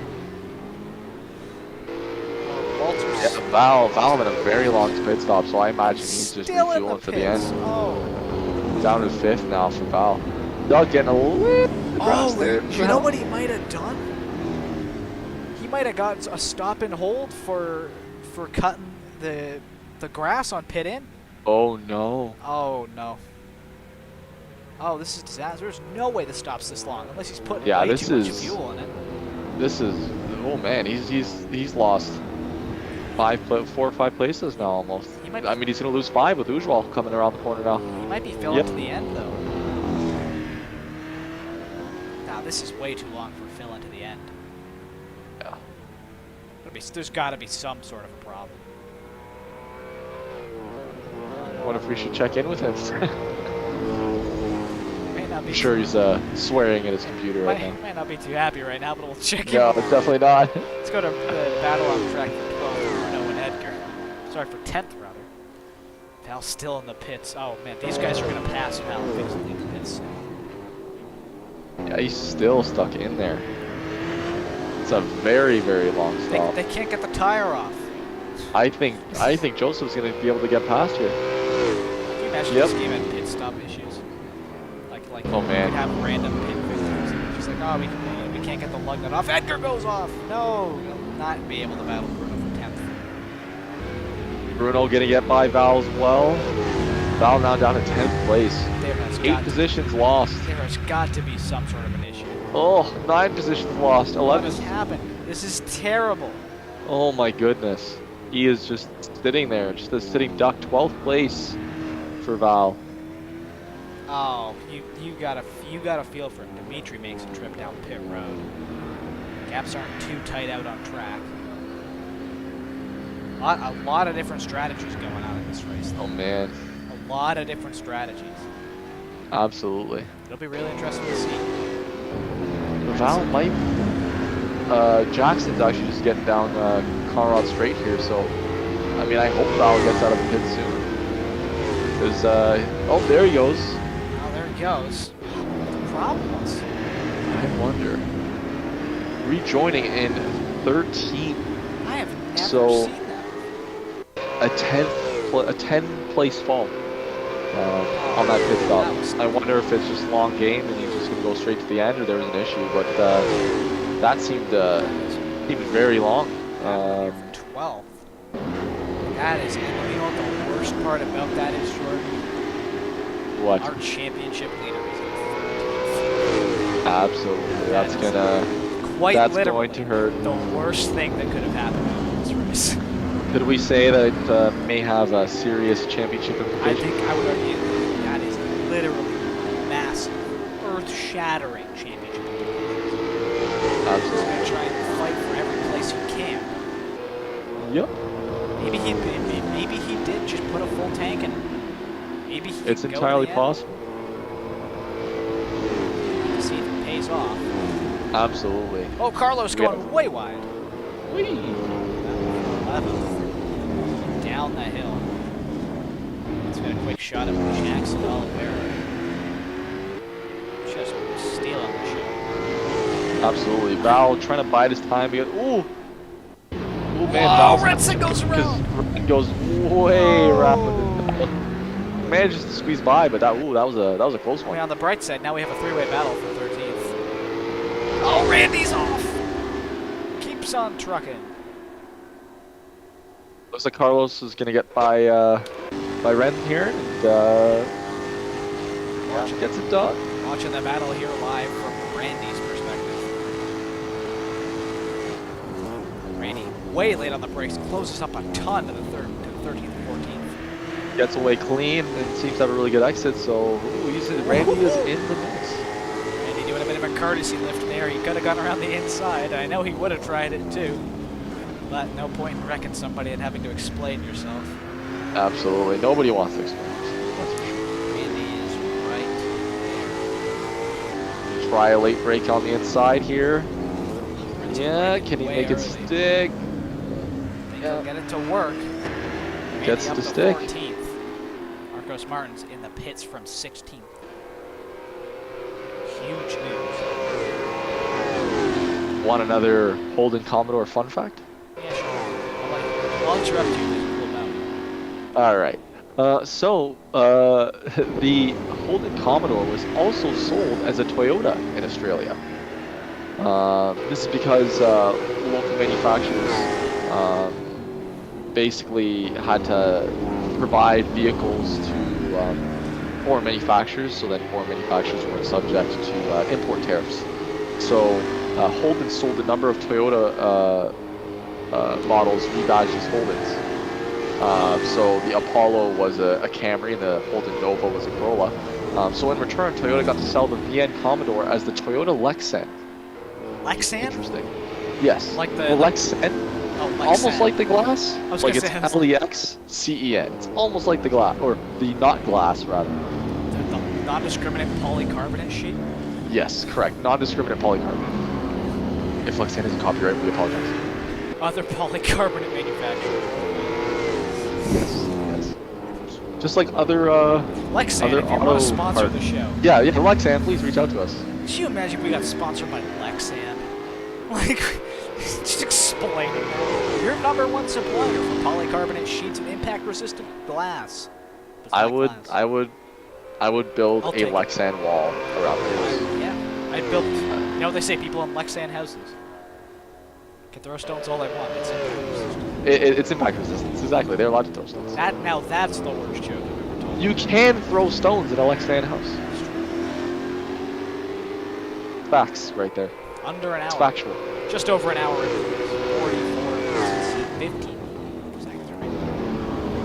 As Randy is still looking at taking a bite out of Carlos. 13.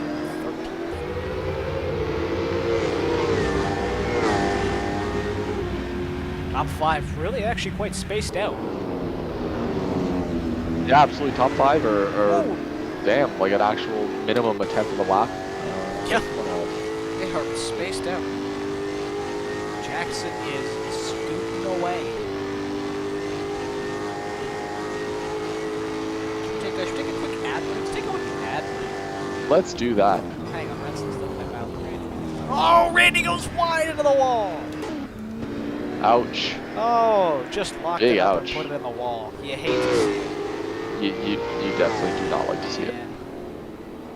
Well, I think he'll be able to get up and catch up to Renson. Yeah. Absolutely. On that bombshell, we'll go to our ad. Oh no, hang on. They're still battling. Renson's going around the outside of Carlos. It might work. It might not. It's too spicy. The cameras are blinking. We're good. Randy's gonna try it back. Randy coming in through Skyline. He says, no advertisements for you. He's like, you will not run your ads. Coming down the hill. Renson gets sideways, but Randy goes wide. Randy's really struggling for turning. I think he might have used his front tires. Yeah, a lot for that Mustang. It also weighs a lot. Well, I mean, it's also, hey, you know what? You put a crowd at the apex. All right. And, oh, Randy, whoa. There he goes. Randy's gone flying. I mean, not a good point stay. Indeed, indeed. Hey, there he is. He back. And well behind Red now. Quickly returning to normality. Absolutely. Order has been restored. Thomas going by.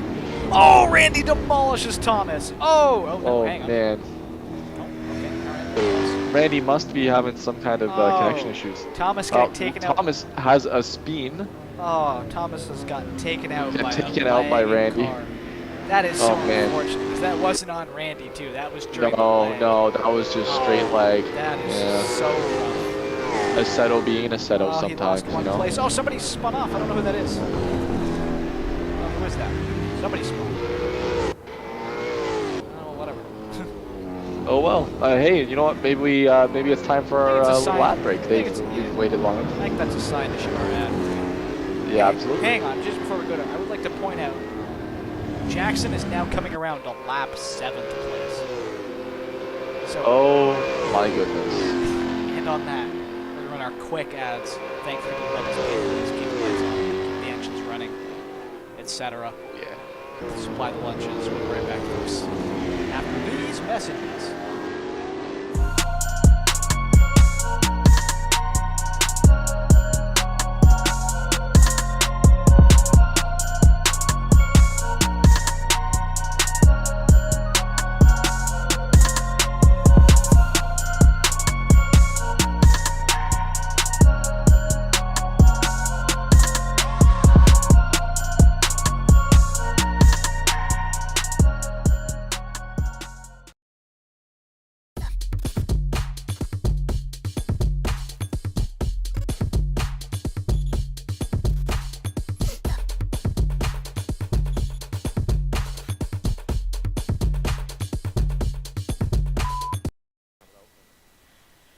And we'd like to give a shout out to our man Philip Oliveira, Mr. DriverMod himself, and DriverMod.ca for sponsoring the race and today's broadcast. DriverMod's a great website. You can find some information about Ontario Time Attack in general, the work he does, and his findings and musings. Once again, thank you to DriverMod.ca for sponsoring us. Everybody, please check it out. If you're a big fan of Time Attack, which I'm going to assume you are because you're watching a broadcast on a Time Attack's YouTube channel. We're here back live at Bathurst. Thomas still running 7th. I believe, as I have mentioned previously, Jordan, we are at the point in the race where it is just happening. It's the kind of positions have settled in a little bit. Got some, I mean, most of the field is pretty large gaps. Only pass that has been made is Leo on Randy in the pits. Yeah, honestly, I really wonder what happened to Val.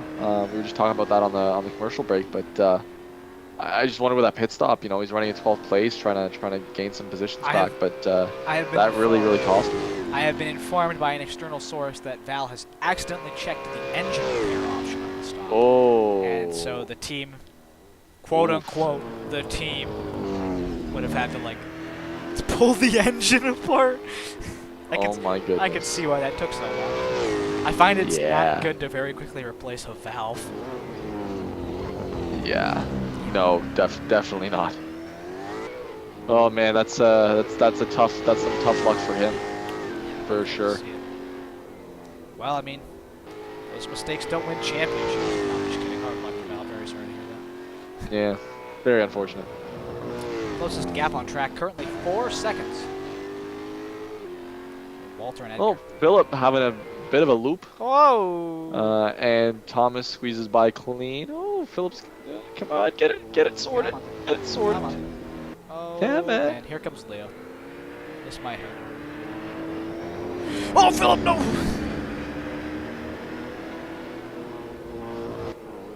Oh my goodness. It's on track.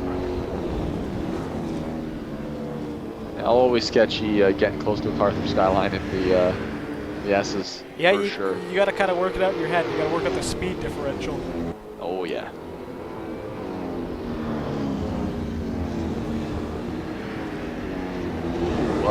Ooh, Leo brushing the wall there, getting a little too wide. I think Edgar might have made a mistake. Walter's now under a second behind him. These two have been inseparable. I mean, yeah, they're going. Nice little bit of battle. Carlos Farias pit. I think honestly. Oh, looks like Ujwal made a mistake because Thomas is now within 10 seconds now. So I wonder if Ujwal had an off through hell. Might have. Just looking now. Edgar pulling a little bit of a gap. Walter's still there. Be able to catch him. Going down through the dipper. Rolling down there. S is into Forrest's elbow. You gotta keep it so tight here, or else it's so easy to rush wide and then touch that outside wall.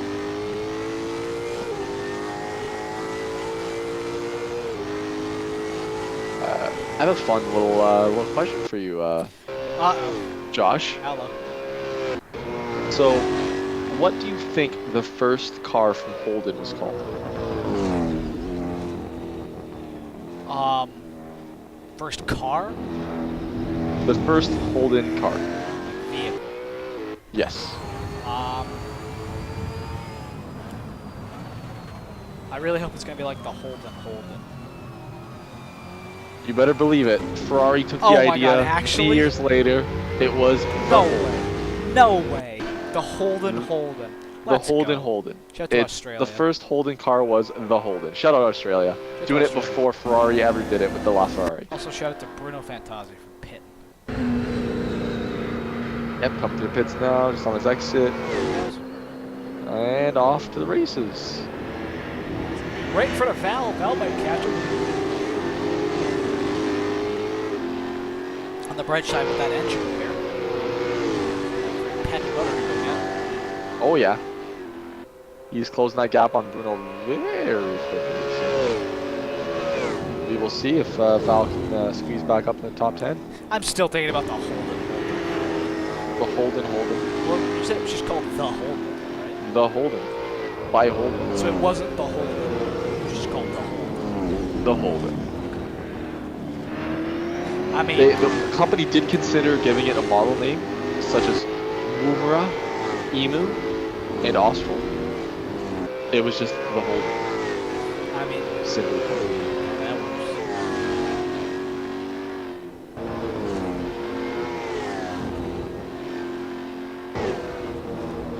Val sliding. Oh no, Bruno Bruno's the got track. it. Val's gonna have to. Val has missed the corner. He's gonna have Gets to cut. past He him. had no choice, and I think he's gonna have to slow. Will he have to slow down to take that penalty? I don't know. Not sure. He's a nice. I mean, he really had no other choice there. If he's a nice guy, he'll let him by it, but I don't know if he officially has to. You could make the argument Bruno was out of control. Absolutely, He's and just avoiding coming the right wreck. across the track. Val was just on accident avoidance mode there. That might depend on who you ask. Very true. Well, what the chat with Scoots after. Let's see what we think of that. Definitely a bold move. Absolutely. Colin is in the pits, now leaving the pits. Michael Gagliardi is going to take over second. Good stuff. Colin in third place. Pretty close behind now. 3.2 seconds. Yeah, it's starting to pack up a little bit. Drivers getting close together. Val gets past Bruno, and now the gap's doing some funny things, but looks like he's within 7 seconds of Walter, so might be able to get a top 10 going. Big difference. It is an extra point. Every point counts in this series with the point system being so tight as it is. Val's had a pretty clean race too, so he might get the no incidents bonus too, which I believe is another point. Absolutely. Drivers are also scored on their consistency. You know how consistent they can turn their laps, lap over lap. We do basically a standard deviation without getting too hard in the nerdy stuff. But yeah, the driver who's the most consistent in their lap times over the race also gets a bonus point. And the driver with the least incidents. We try to reward clean driving and you know, proper behavior. So they get some bonus as well thrown their way. Fastest lap, most consistent.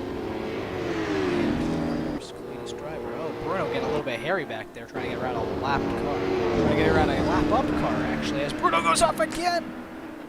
But Bruno really struggling there through through McKinley Park into Skyline. Second time, the same spot. Yep. He's hit the wall. You hate to see it. That's what you get when you're pushing. You'd be surprised how close you get to that wall. Oh no! Bruno gets sideways again through Forrest's elbow. Entire right side of that car is gonna need reworking. Yeah, it's some pretty big ouchies. As we say. As we say in the business. Oh, we got a battle here for second, and the cameras aren't going to show it. Please, come on. Please, bro. Bro. Oh, Colin and Michael. Oh, so close. The cameras didn't show it. Colin squeezes by Michael, nice and clean. I'm just the worst cameraman in America. You gotta turn off that auto cam, my man. I took a screenshot.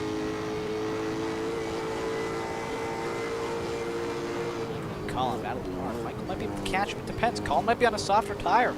That might have been the call. Seems to have the stick for sure. Colin seems to get away pretty clean. Yeah, Michael's lap times have taken a bit of a hit. Looks like he's in the 212.5s. Yeah, Colin, his last lap was a 2:33, but that's including the pit stop. So yeah. Seems to be flying along now. Now it's gapped Michael by about 1.3 seconds. Colin might have that down pat. He's going to be on fresher tires, right? Absolutely. Battle here for great. Carlos and Ren. Ren close behind. Val and Walter. Oh, Walter getting out of sorts. Oh, Walter backwards in the cutting. Not a good place. No, not a good spot at all. That means Val gets the top 10. Gets his top 10 position back. We'll see if he can catch the rest of the pack, but you know, it's just going to be a recovery drive for him. You know, given the error in the pit stop there. 100% just over. Actually, exactly 30 minutes left in this race. I honestly think he might be able to salvage a top 8. I think so too. He seems to be on pace to do so. Joseph and Edgar are going to have to stop eventually.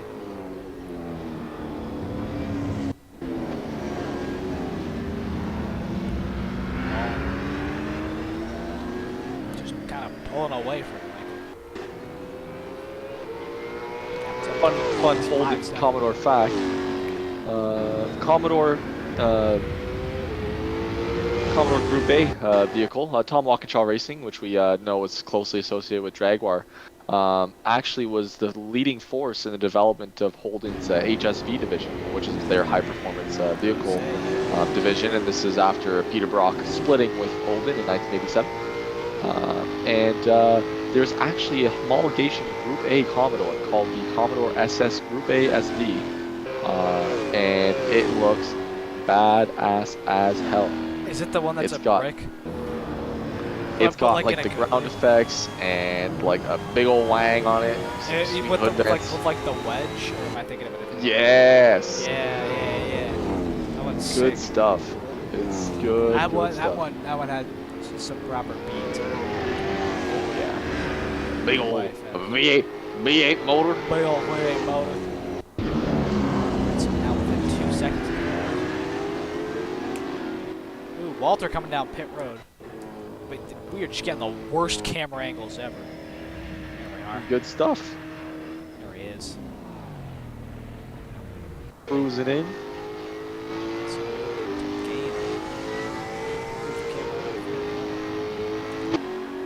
Back to the professional code. Lap car, Matt Alexander. Get his lap back the hard way. Inside. Trying to move. Whoa, Renson goes off track. Ran way out of sorts. Taking the special line. Yep. To the chase. Keeps on driving. When you're in the parts where I've somehow turned for virtual. So the Holden Commodore. Oh, hang on. Ooh. Jackson pit. Oh. Jackson's now out of the pits. It's still quite the gap to Colin behind. Yeah, no, quite the gap. Jackson seems to be coming down Mount Straight, and Colin is just rounding hell right now. So, yeah, still Got a pretty full good gap. straightaway on. Jackson gonna get held up by this lap of traffic. Yeah, in a big way. Hopefully he can get by in a reasonable amount of time. It's gonna hurt too, especially with those new fresh sticky tires. Val has gotten past Edgar. Val up into 9th. Colin now within about 10 to 11 seconds of Jackson. Michael also closing the gap to Colin up ahead. So this is an interesting little battle that could unfold. Major championship implications. Bruno Fantozzi has set a personal best. That's it. That's the championship implication. Beautiful. So the Michael Gaglioli into the wall. Oh no! Ooh. Oh, he looped it. Oh man. Oh man, that's gonna cost him that chase for second, I think, because Colin seems to be really rocking on those that fresh set of tires. 2:08.3, fastest lap that he's set on this fresh set. So seems to be doing wonders for him. Jackson has gotten around the lap car in front of him, and he's now unleashed. Lap it as his heart desires. Absolutely, he has quite a gap to some more lap traffic out in front, probably about 8 to 10 seconds or so. So I'm sure he should be able to get a pretty clean lap in, all things considered. Depends on where he catches the lap car too. Yeah, very true, very true. Leo Moore coming in the middle. Absolutely, Bruno Fantozzi and Edgar Lee just kind of duking it out. getting real friendly with each other. Sherricode with Chris. Chance any Chris is watching. Yeah, howdy Chris's, all the Chris, if you want to sponsor OTA. Yeah. Anybody please named reach out. Chris, if you want to sponsor. Anybody named Chris? Chris Sawyer, the man who created Roller Coaster Tycoon. If you big fan of the show. Oh yeah, absolutely. Oh! Yeah. Ooh. Doors, door to door. They're ooh. Bumping and banging coming down through the chase. Rubbin Doobie Racing. Yeah. Very Australian form of racing. Taking another screenshot of this thing. You ain't screenshotting, you ain't trying. Why? It's because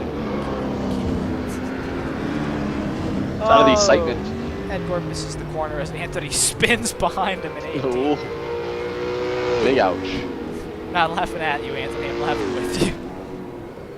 Nice bit of juxtaposition comedy. For sure. Oh, speaking of One of the finest. Philip and Thomas actually pretty close together. Wow, it's the worst onboard camera. There it is. There's the better one. Let me have the close up. Runs a bit wide. Philip doing 2:11.2 last lap. Thomas doing 2:13s. Oh, well, Philip's pitting, so it's irrelevant. Doesn't matter. Bum, bum, bum.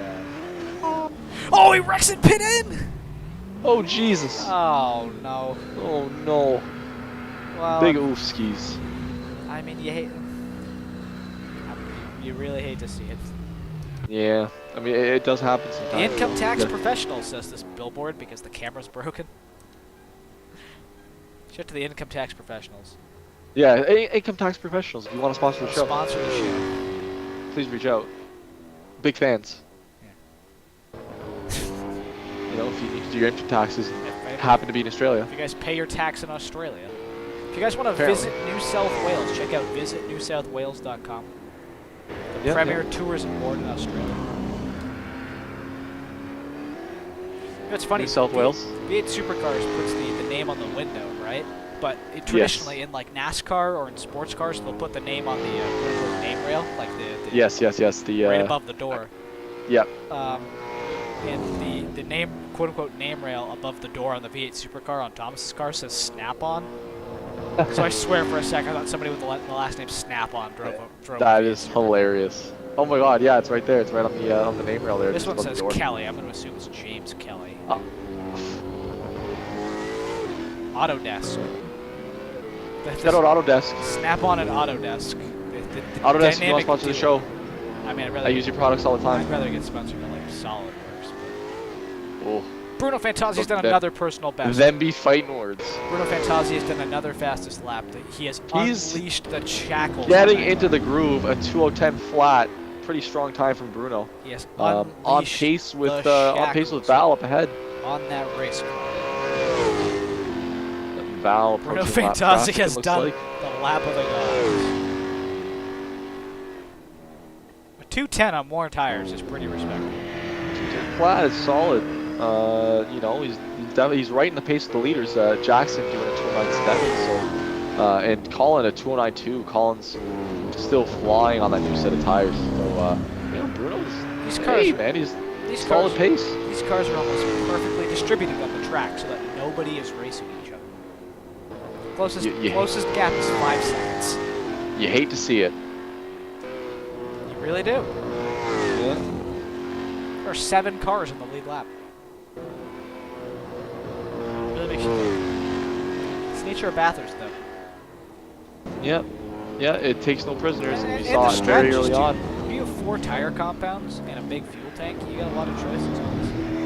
Oh, for sure, and we've been seeing that, right? Like the varying pit strategies, the fueling strategies, and just everything. Like, you know, pits have been just a hot mess basically this entire race. Lots of cars going in and out.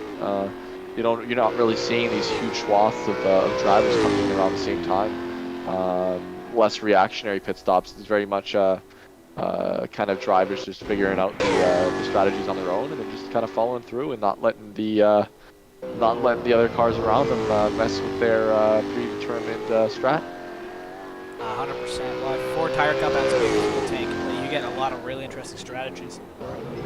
And like I said, that smaller tank, short filling it seems to really pay off. Oh yeah, it seems to I be the would like move. to point out though, Jackson's losing time to Colin. Yeah, Jackson. I mean, still strong times, but Collins He's doing 2:08.8s. Yeah. That's only 2 seconds off qualifying, and that's during the race. Yeah, pretty impressive considering the tire wear as well. Oh yeah, you gotta think about it. Maybe softer compound, maybe made a short filled it. Yeah. There were 2 races in 1997 and 1998 at Bathurst at Mount Panorama, where it was Super Tours that actually got their own 1,000 kilometer race. BMW, Volvo kind of touring cars. Oh right. Which is very interesting. I believe they also Probably would have do been a fun one. I believe they also do have a touring car endurance race at Bathurst, but I don't think anybody watches it. Yes. Oh, Thomas is coming down pit road. Whew. Shout out BTCC. It's fun to watch. BTCC. Good stuff. BTCC is fun to watch. I'll give that credit. Touring cars are fun. Nobody watches touring cars. Yeah. Nothing wrong with it. No, it's true. It's just, doesn't have the viewership. funny that we were talking about number of cars that are on the lead lap currently. The record of cars finishing on the leading lap after 1,000 kilometers was 19 vehicles, which was 2010. That's the most vehicles that have ever finished on the lead lap at the Bathurst 1000. Oh wow. Which is not that much. 19 is actually quite a lot. Lead lap at the end of 8 hours, basically? Yeah, no, for sure, it's quite a bit, but how big is the Bathurst 1000 field? I'm pretty sure it's quite large. Probably like 40 cars.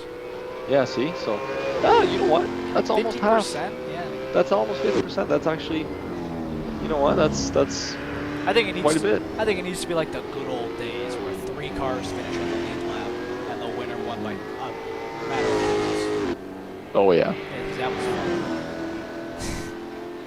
Jackson ran a 2:06.9 on his last lap. Woo. That is 7/10 off his qualifying. Absolutely flying. You know what my favorite Bathurst fun fact is? What's your favorite Bathurst fun? Is that to reduce the Holden Ford brawls that break out often with the rabid fan bases in Australia between the different fan bases. You are only allowed 1 case of beer, or slab as they call it in Australia, 1 slab of beer per person per day at Bathurst. They want to limit your alcohol intake, so you're only allowed a slab, so 24 or 36 beers per day per person. I mean, they don't want people just, drinking themselves full. So hey, you know what, a case a day? Hey, whoa. That's about it. That's all you can have. Just a slab. Like, are we not going to pretend that that's not like an astronomical ton of alcohol? Like 24 beers per day. Oh, for Australians, it's barely dead. That's true. But like, they have like actual. That's like actual like 6. Oh yeah. Yeah, that's some real beers right there. And the best part is there's a lot of fans who obviously are up in arms about it and don't think it's enough. So what they do is a couple weeks before the Bathurst 1000, as we talked about, it is a public road, it's public access in the park. It's many things. They'll head to the track a couple weeks before, find a nice spot, scope it out, dig a nice big hole, hide your slab in the ground, and come back a couple weeks later after the race and dig your slab out of the ground, and there you go, you got your extra beers. I just can't believe. I mean, I'm not condoning it, but they allege. Shout out VB. Shout out Victoria Bitters. You can't buy those in Canada. You cannot. Really sucks. Especially of the long neck variety. Leo, Shout out. Leo has done it. Where's the best? Good stuff. Good stuff. Jackson's last lap was 291. So yeah, it seemed like that was the giver lap, that previous lap. So now he's kind of settling into it. Philip getting by lapped cars at Sullivan Park. Terrifying. Yeah, I would say so. Just over 15 minutes remaining. Commanding lead. Absolutely. He's been in a class of his own all race, really. He seems to be the only person to really have avoided any major issues and incidents. As I say that he's coming up on last traffic, but yeah, no, it seems to be very deliberate in his moves going around lap traffic and just in general, making the car, making his vehicle predictable, not trying any crazy moves, especially around the lap traffic where they might surprise them and end up in the wrong space. So just had a very, very clean race, so it's definitely worked out in his favor. 100%. And the thing too, with these 15 minutes left, don't say it, but he's coming around to lap like 7. Like, there has to be a major error for him not to win this race. Yeah, absolutely. So getting dicey.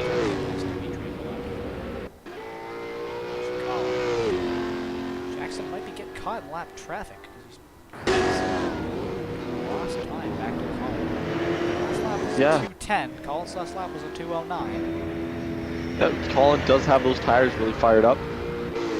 I imagine that lap traffic with the S's downhill there into the skyline, the S's, dipper, etc. Kind of hurt him there. Oh, hey, we gotta watch this lap. Jackson might have used his stuff up. He might not have the tires left.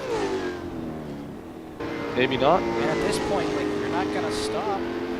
No, you gotta keep going. Let's see if the blue flags fly out and the lap traffic yields. Well, they'll definitely be out. I mean, when you're going up and down the hill, you can't really get by. You're smashing the car in the wall, destroying vital electronics. It's a Mustang. You can run on. You just run on fumes and the scent of blood from the crowds. Oh, Jackson. Yeah, you're right. Ford's known for their reliability. Yeah. Astute observation. Oh yeah, found on the road dead, as they say. Jackson's still putting the boot in it going down. Yeah, that little inside tire lift. Maybe I was wrong. Maybe the tires aren't Renson will probably not lose his position given that he's almost a full lap ahead of Leo. Oh, they're wrecking coming down the hill. This might be bad. Oh, Jackson barely avoids it. Oh man, I'm sure that's code brown for him. Oh man. Thomas and Philip Sorry, does Philip yield and let Jackson by. I'm just gonna let Jackson by. Jackson is all the racetrack. Philip pressing his luck, trying to get back on the lead lap. Probably going a lap now. Ooh, Philip gets a really good exit. This has been all in all, pretty good lap for Jackson. Pretty neat and tidy, despite the little scary incident there onto the Conrad straight, just exiting Forest Elbow. To see how fast it is. Yeah. 2:10.3. Okay, not too bad considering the mayhem. Oh, Colin lost time. Colin might have got held up by that. Colin did a 2:09.9. Yep, so Colin is chomping that down. Now, whether or faster. not it's going to be enough, 12 minutes left, we will see. Dimitri and Marcos actually. I'm still battling him to get his lap back. What's wrong with him? Just keep it clean. Oh yeah, I mean, hey, you know, it's always that thing, right? Do you want to take out the leader? Careful, he's putting a demanding show. He's not going to make a lot of fans if he does it. Absolutely not. Mr. DriverMod himself. Getting a little squirrely on exit there. Cutting. The cutting now. Dimitri in the way. Probably going to let him by him. Not really, making him go around the outside. Going to cost him precious Yields time. nonetheless. Philip crushes the wall behind him. Oof. Big crash. Let's hope Philip gets it going. Colin just getting absolutely destroyed by lap traffic. Not helping his chances. Absolutely not. It's tricky. It's tricky. You know, like I don't know. I find typically, anyways, you know, when you're the leader with a race, the lap traffic is typically a little kinder to you. You know, if you're coming through beyond that, you know, second, third place, it's usually a little bit more work. You know, versus being the first place guy. You can also respect Dimitri currently battling Marco for 16th. You can respect why. I mean, he wanted to let him by second, but officially he doesn't have to. Yep. No, it's true. He's battling, so you can understand why. Go to the inside, gonna get side by side through the chase. Find out if it works here. Wide, Marcos lets up, but might try it on the brakes. No, I don't think he will. I don't think he will.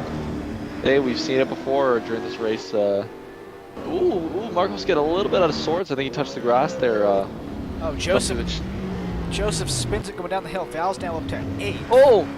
Ooh!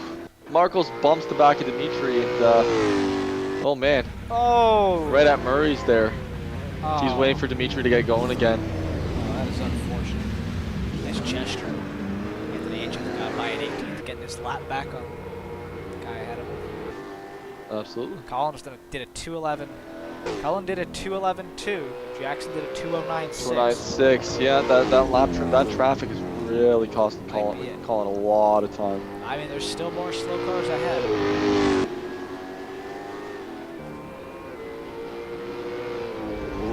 When was the last time Jackson stopped? Is this going to be a fuel mileage race? I don't actually know. I mean, he may have taken a full tank. I know with Val we assumed that the pit stop was very long, but obviously, as we know now, that it was engine repair issues that cost that very long stop. Bushwell's backing up hard down the hill. Thomas is still going at it. Thomas has gained almost a second on her. Somebody spun at the bottom of the hill. Yes. Side by side with Ujwal. Oh, Thomas and Ujwal very close. Come down the Conrad straight here. Randy pits for 19th. There still might be overlap. No, there isn't. Oh, Thomas holds on. This gets around Ujwal. Good stuff. Fifth. Gets a little bit more points. Every little bit helps. Thomas's last lap was a 2:08.2. Ujwal's last lap was a 2:12.7. Oh man, Thomas is absolutely flying. Fastest man on track right now by the looks of it. Can't help to think Ujwal might have made a bad gamble on the tires. 2:13.4 Yeah. was his last lap. Oh, Phillips gone off. Oh. Oh no. Phillips had, you know, not too bad a race, but obviously some pretty serious mistakes. Just struggling with the grip of the car, and it's seemed to have cost him, you know, a lot of errors and a lot of brushes with the wall. So Jackson's 2:10.6 versus Collins 2:09.4. Trade faster laps. See how it develops. 7 minutes and 30 seconds remain. Can't help but think they're probably only going to get about 4 laps. yeah, seems that it's about right.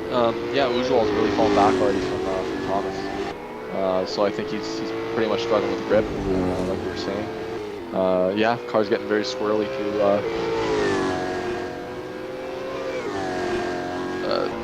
what was it, Frog's Hollow? Excuse me, completely forgot the Hollow Frog. Here in that corner. Jackson did a 2-stop strategy. Everybody else has done a 3-stop. Interesting. On the super soft, no stops.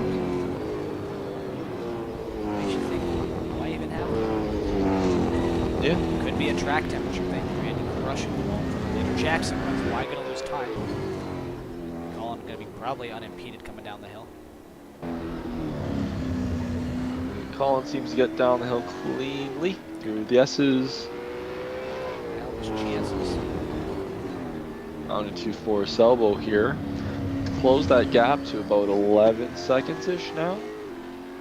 So, yeah, definitely getting closer. You know, we'll see how this unfolds in the last 3 laps of the race. Jackson just turning in through Chase right now as Collins making his way down Conrad Straight, so we'll see how this unfolds. Jackson comes flying down the hill. Single lap time is in the stride. Definitely going to be ruined because of the wreck coming down the hill. It's a 2:10.5.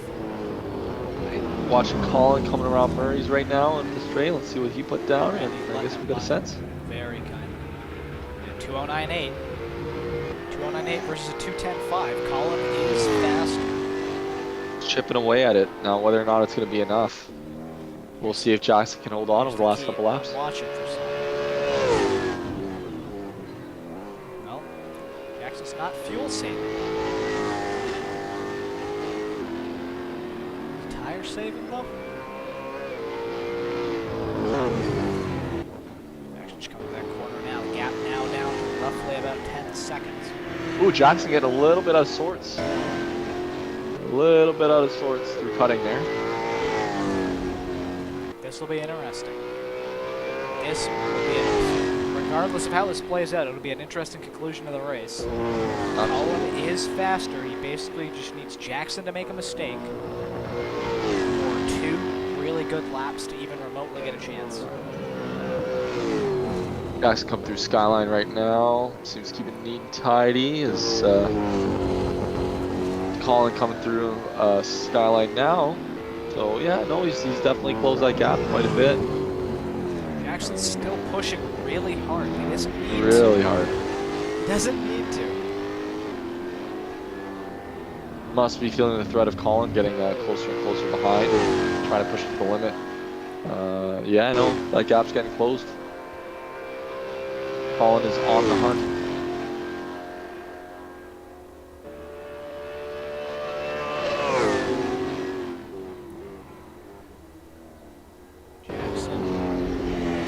going to get 2 to go this time.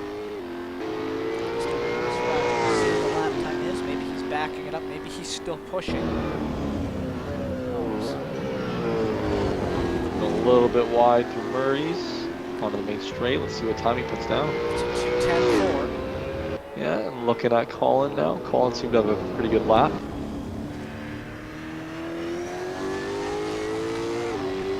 2:10.1.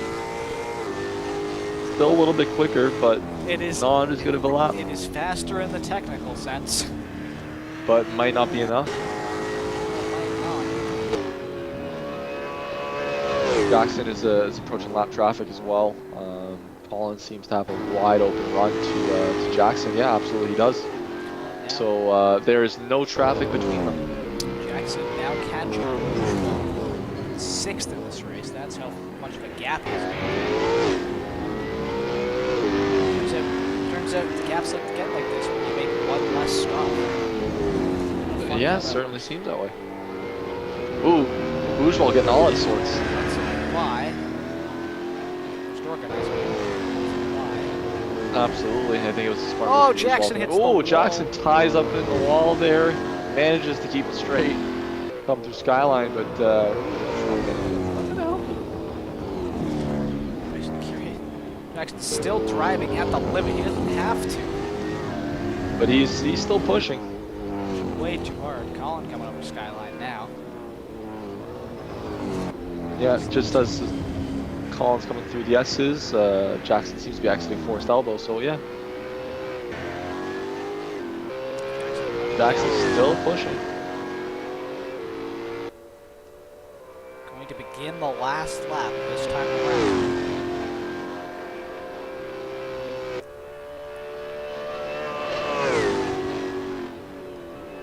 Hard on the brakes.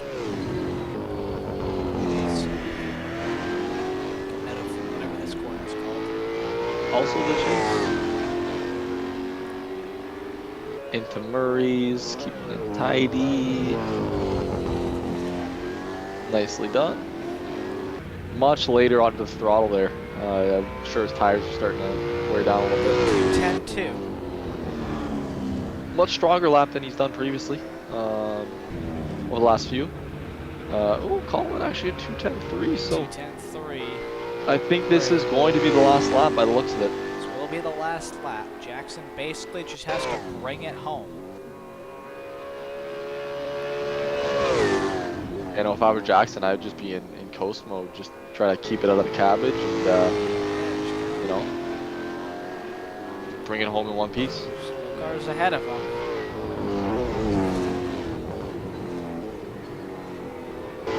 Up through the cutting.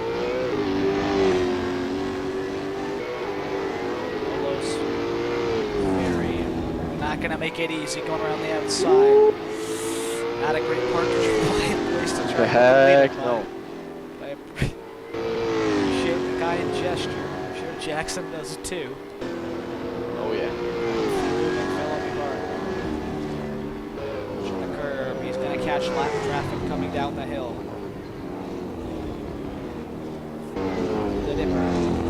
Not a good place to catch traffic.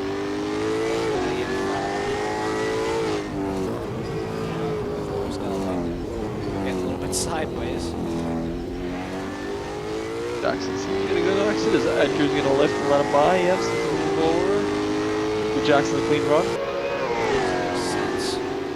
Time has officially expired, so this will be the last lap. Colin leaving the Forest Elbow now. All eyes are gonna be on Jackson. Come through the chase. Gentle. Nice and easy. Ease out of the gas. Don't abuse it too hard. Through to Murray's, the final corner, onto the main straight. Let's see him squeeze through. The main straight is not much of a straight. Ooh, Jackson get a little sideways. A little show buddy. Little show buddy. There you go. Jackson, our race winner. Come across the line to win the race here at Bathurst. You're parking up too. Colin coming in a respectable second. Yeah, do a nice little rolling burnout. See it that his advantage. Lovely, lovely stuff. Run a burnout too. Colin burning it down. Carlos blows up immediately. Aglione coming down the hill for third. Oh, he's in the wall! Ooh. Oh! Oh, he's all tangled up. Oh my goodness. Oh a terrible no. crash. Oh, he's in the pits! Oh, he's in the pits. Oh no! Oh no, he got flipped. Oh Oh no! my goodness, on the last lap. Oh, Michael hits the wall on the last no, lap I think of that's the gonna hand Doug third place. Doug just has to get around the lap cars My goodness. to come through to get. Oh. Heartbreaking. Heartbreaking for Michael Gaglione, for you sure. only lose a couple places, but Oh, jeez. he's going to be back out on track. Fifth, and we still get to finish. Thomas, I think, hit the wall too. Newman's going to come through to get a respectable third place. Yeah, just come down the Conrad straight now into the chase. Bit of a dark horse, with no disrespect meant to him. You know, Doug's had a very quiet, He's uneventful, consistently unassuming race. Just very consistent, and yeah, no, honestly, Doug's a great guy and a lot of fun to race with. So you know, he's had some good, solid performances, and this is another solid performance on his part, especially at a racetrack like Bathurst, which is really taking no prisoners. Oh, Doug hits him! And crosses the line in third. Oh man, he almost lost it. Thomas crossing fourth. Let's give him the respect. Let's watch Michael come around. Come on, Michael, coming through Skyline. If he wrecks again, I'm gonna laugh. Fair warning. Man, I hope for his sake that he can just come home clean. There he Shout out goes. to Michael. Shout out to Michael Gaglione. I believe the current points leader. No, but he's in fourth. And if he comes around under caution, the taste of sweet victory will be his.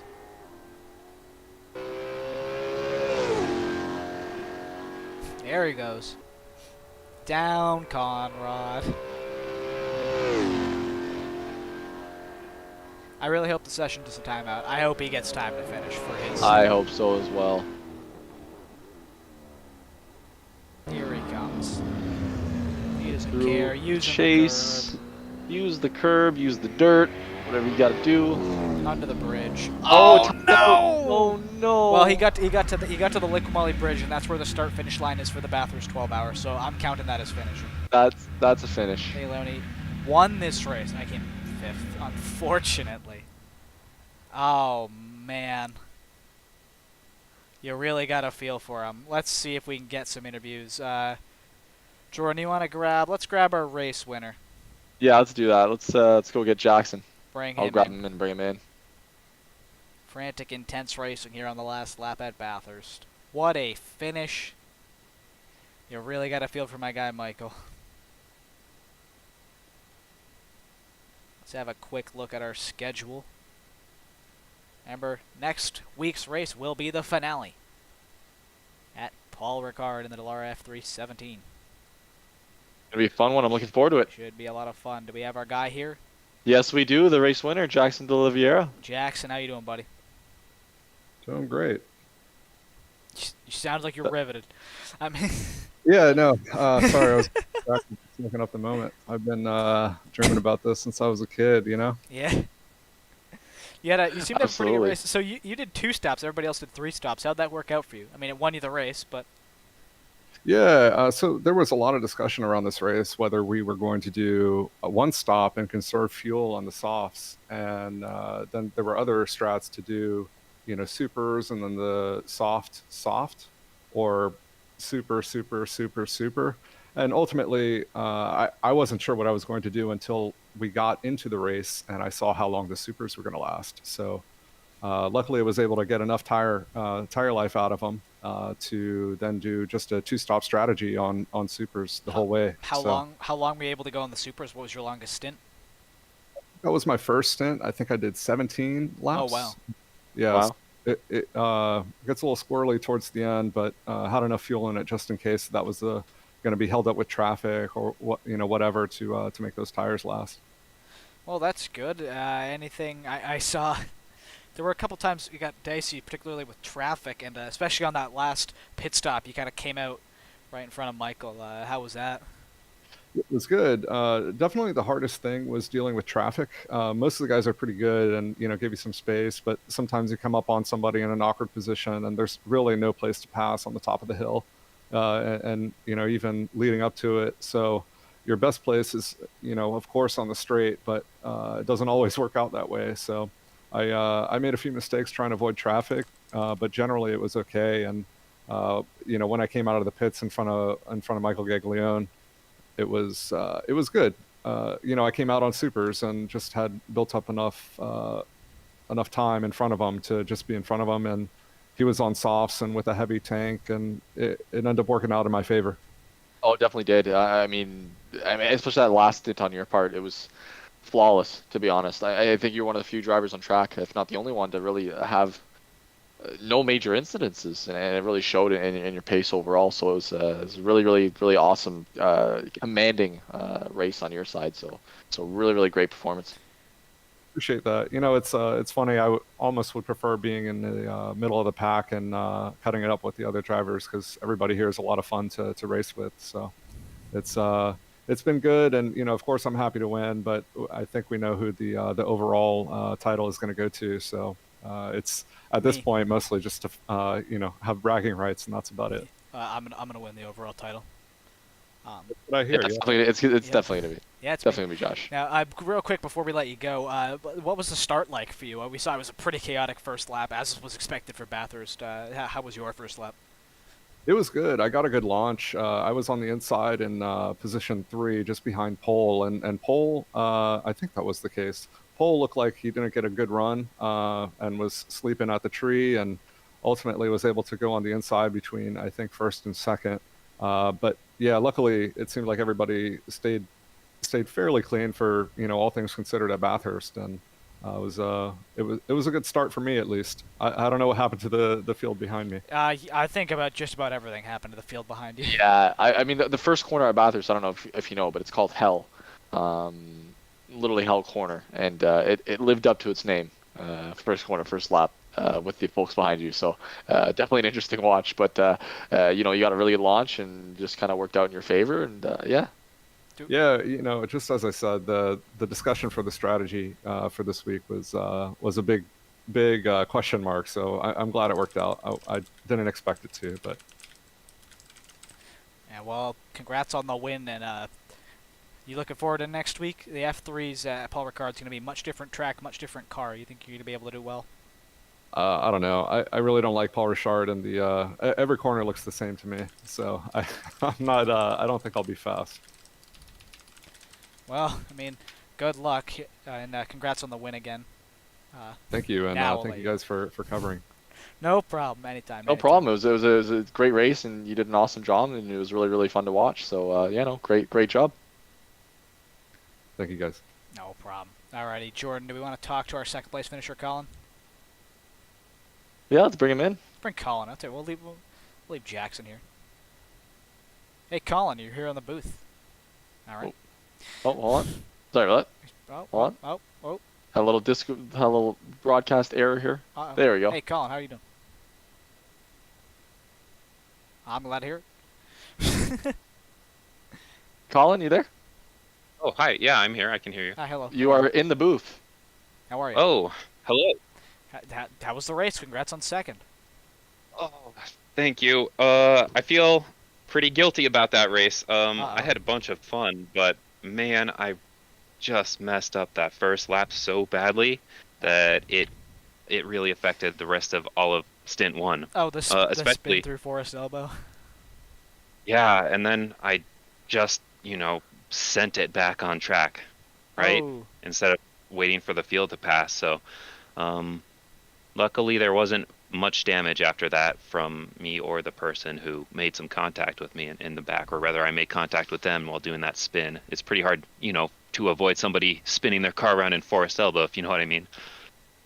But then after that, the people that I passed ahead of me, that put me back probably to P6, and I had some more solo incidents where I spun. I just wasn't having a good time with Forest Elbow and the brake bias. It must be nerves, because I hadn't done any of that in practice. Yeah, it's particularly But unforgiving. the I mean, strategy, the drop is so steep in that corner, and as you're coming through, it just lifts that inside left tire, and yeah, it's not a good time.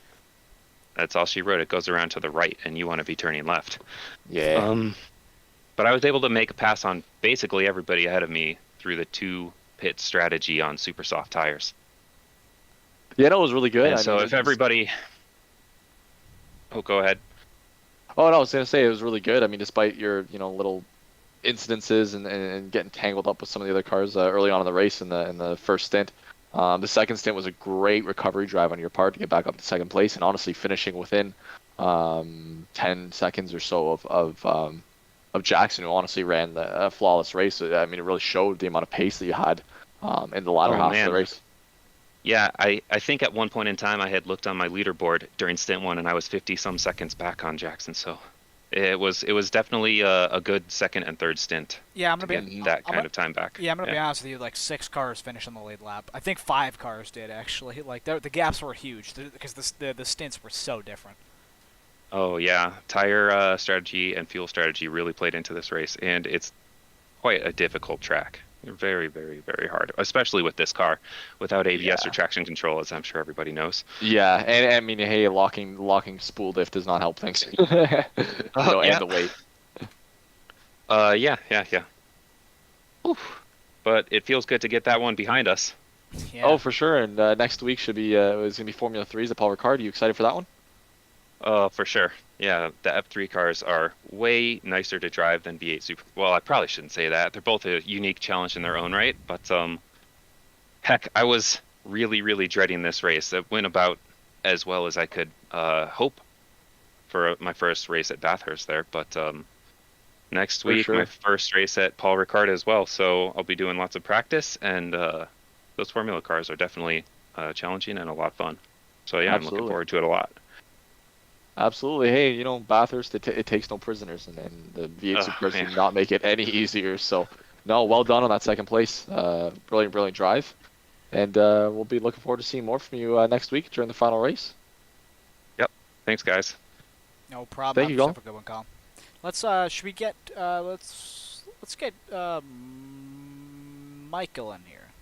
Yeah, let's drag him in here. Let's get him in here. Michael, Okay, welcome to the booth. How are you? Congrats on third.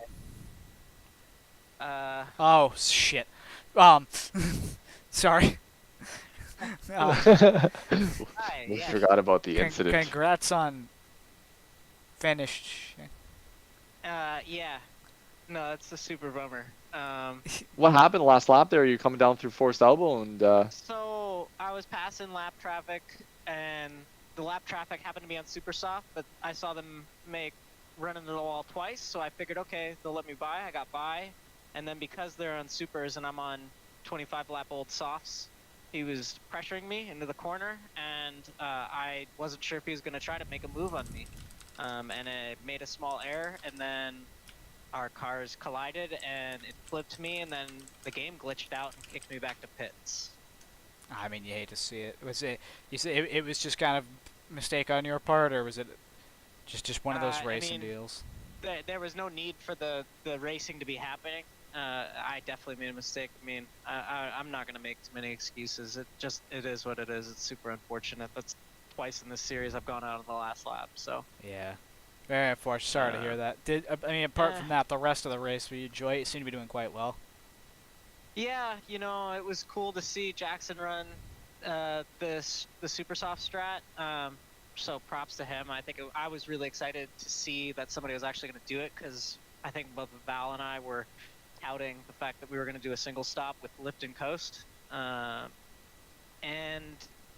that was it was a good exercise for me, because I downloaded SimHub, which lets me monitor fuel a little bit more accurately. Yeah. So if anything, this was a good exercise, and I've never done a lift and coast fuel strat, so it was a good actually get a sense of.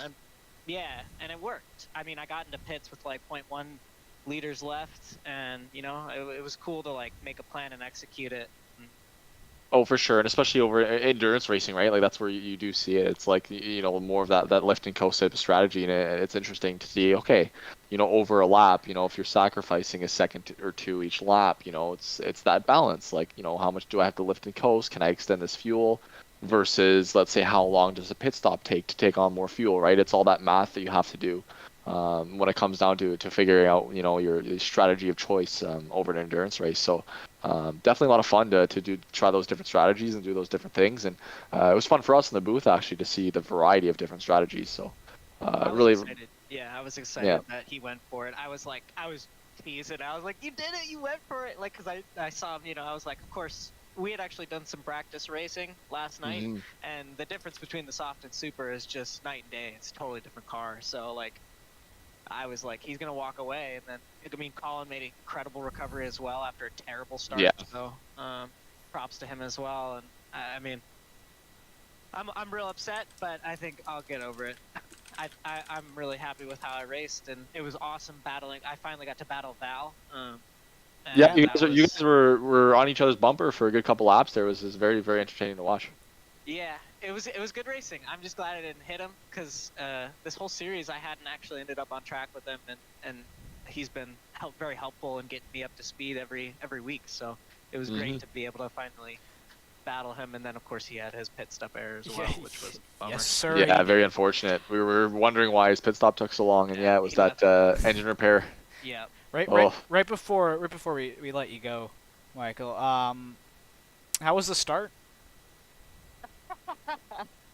So I had, so I'm Mr. Practice, I think.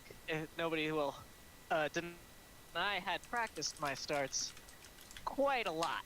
And let me tell you, I had it figured out. And what I didn't think about was looking up at the lights, because I had practiced my starts staring down at Sidekick, looking at my throttle input so that I could time the, do the wheel spin perfectly.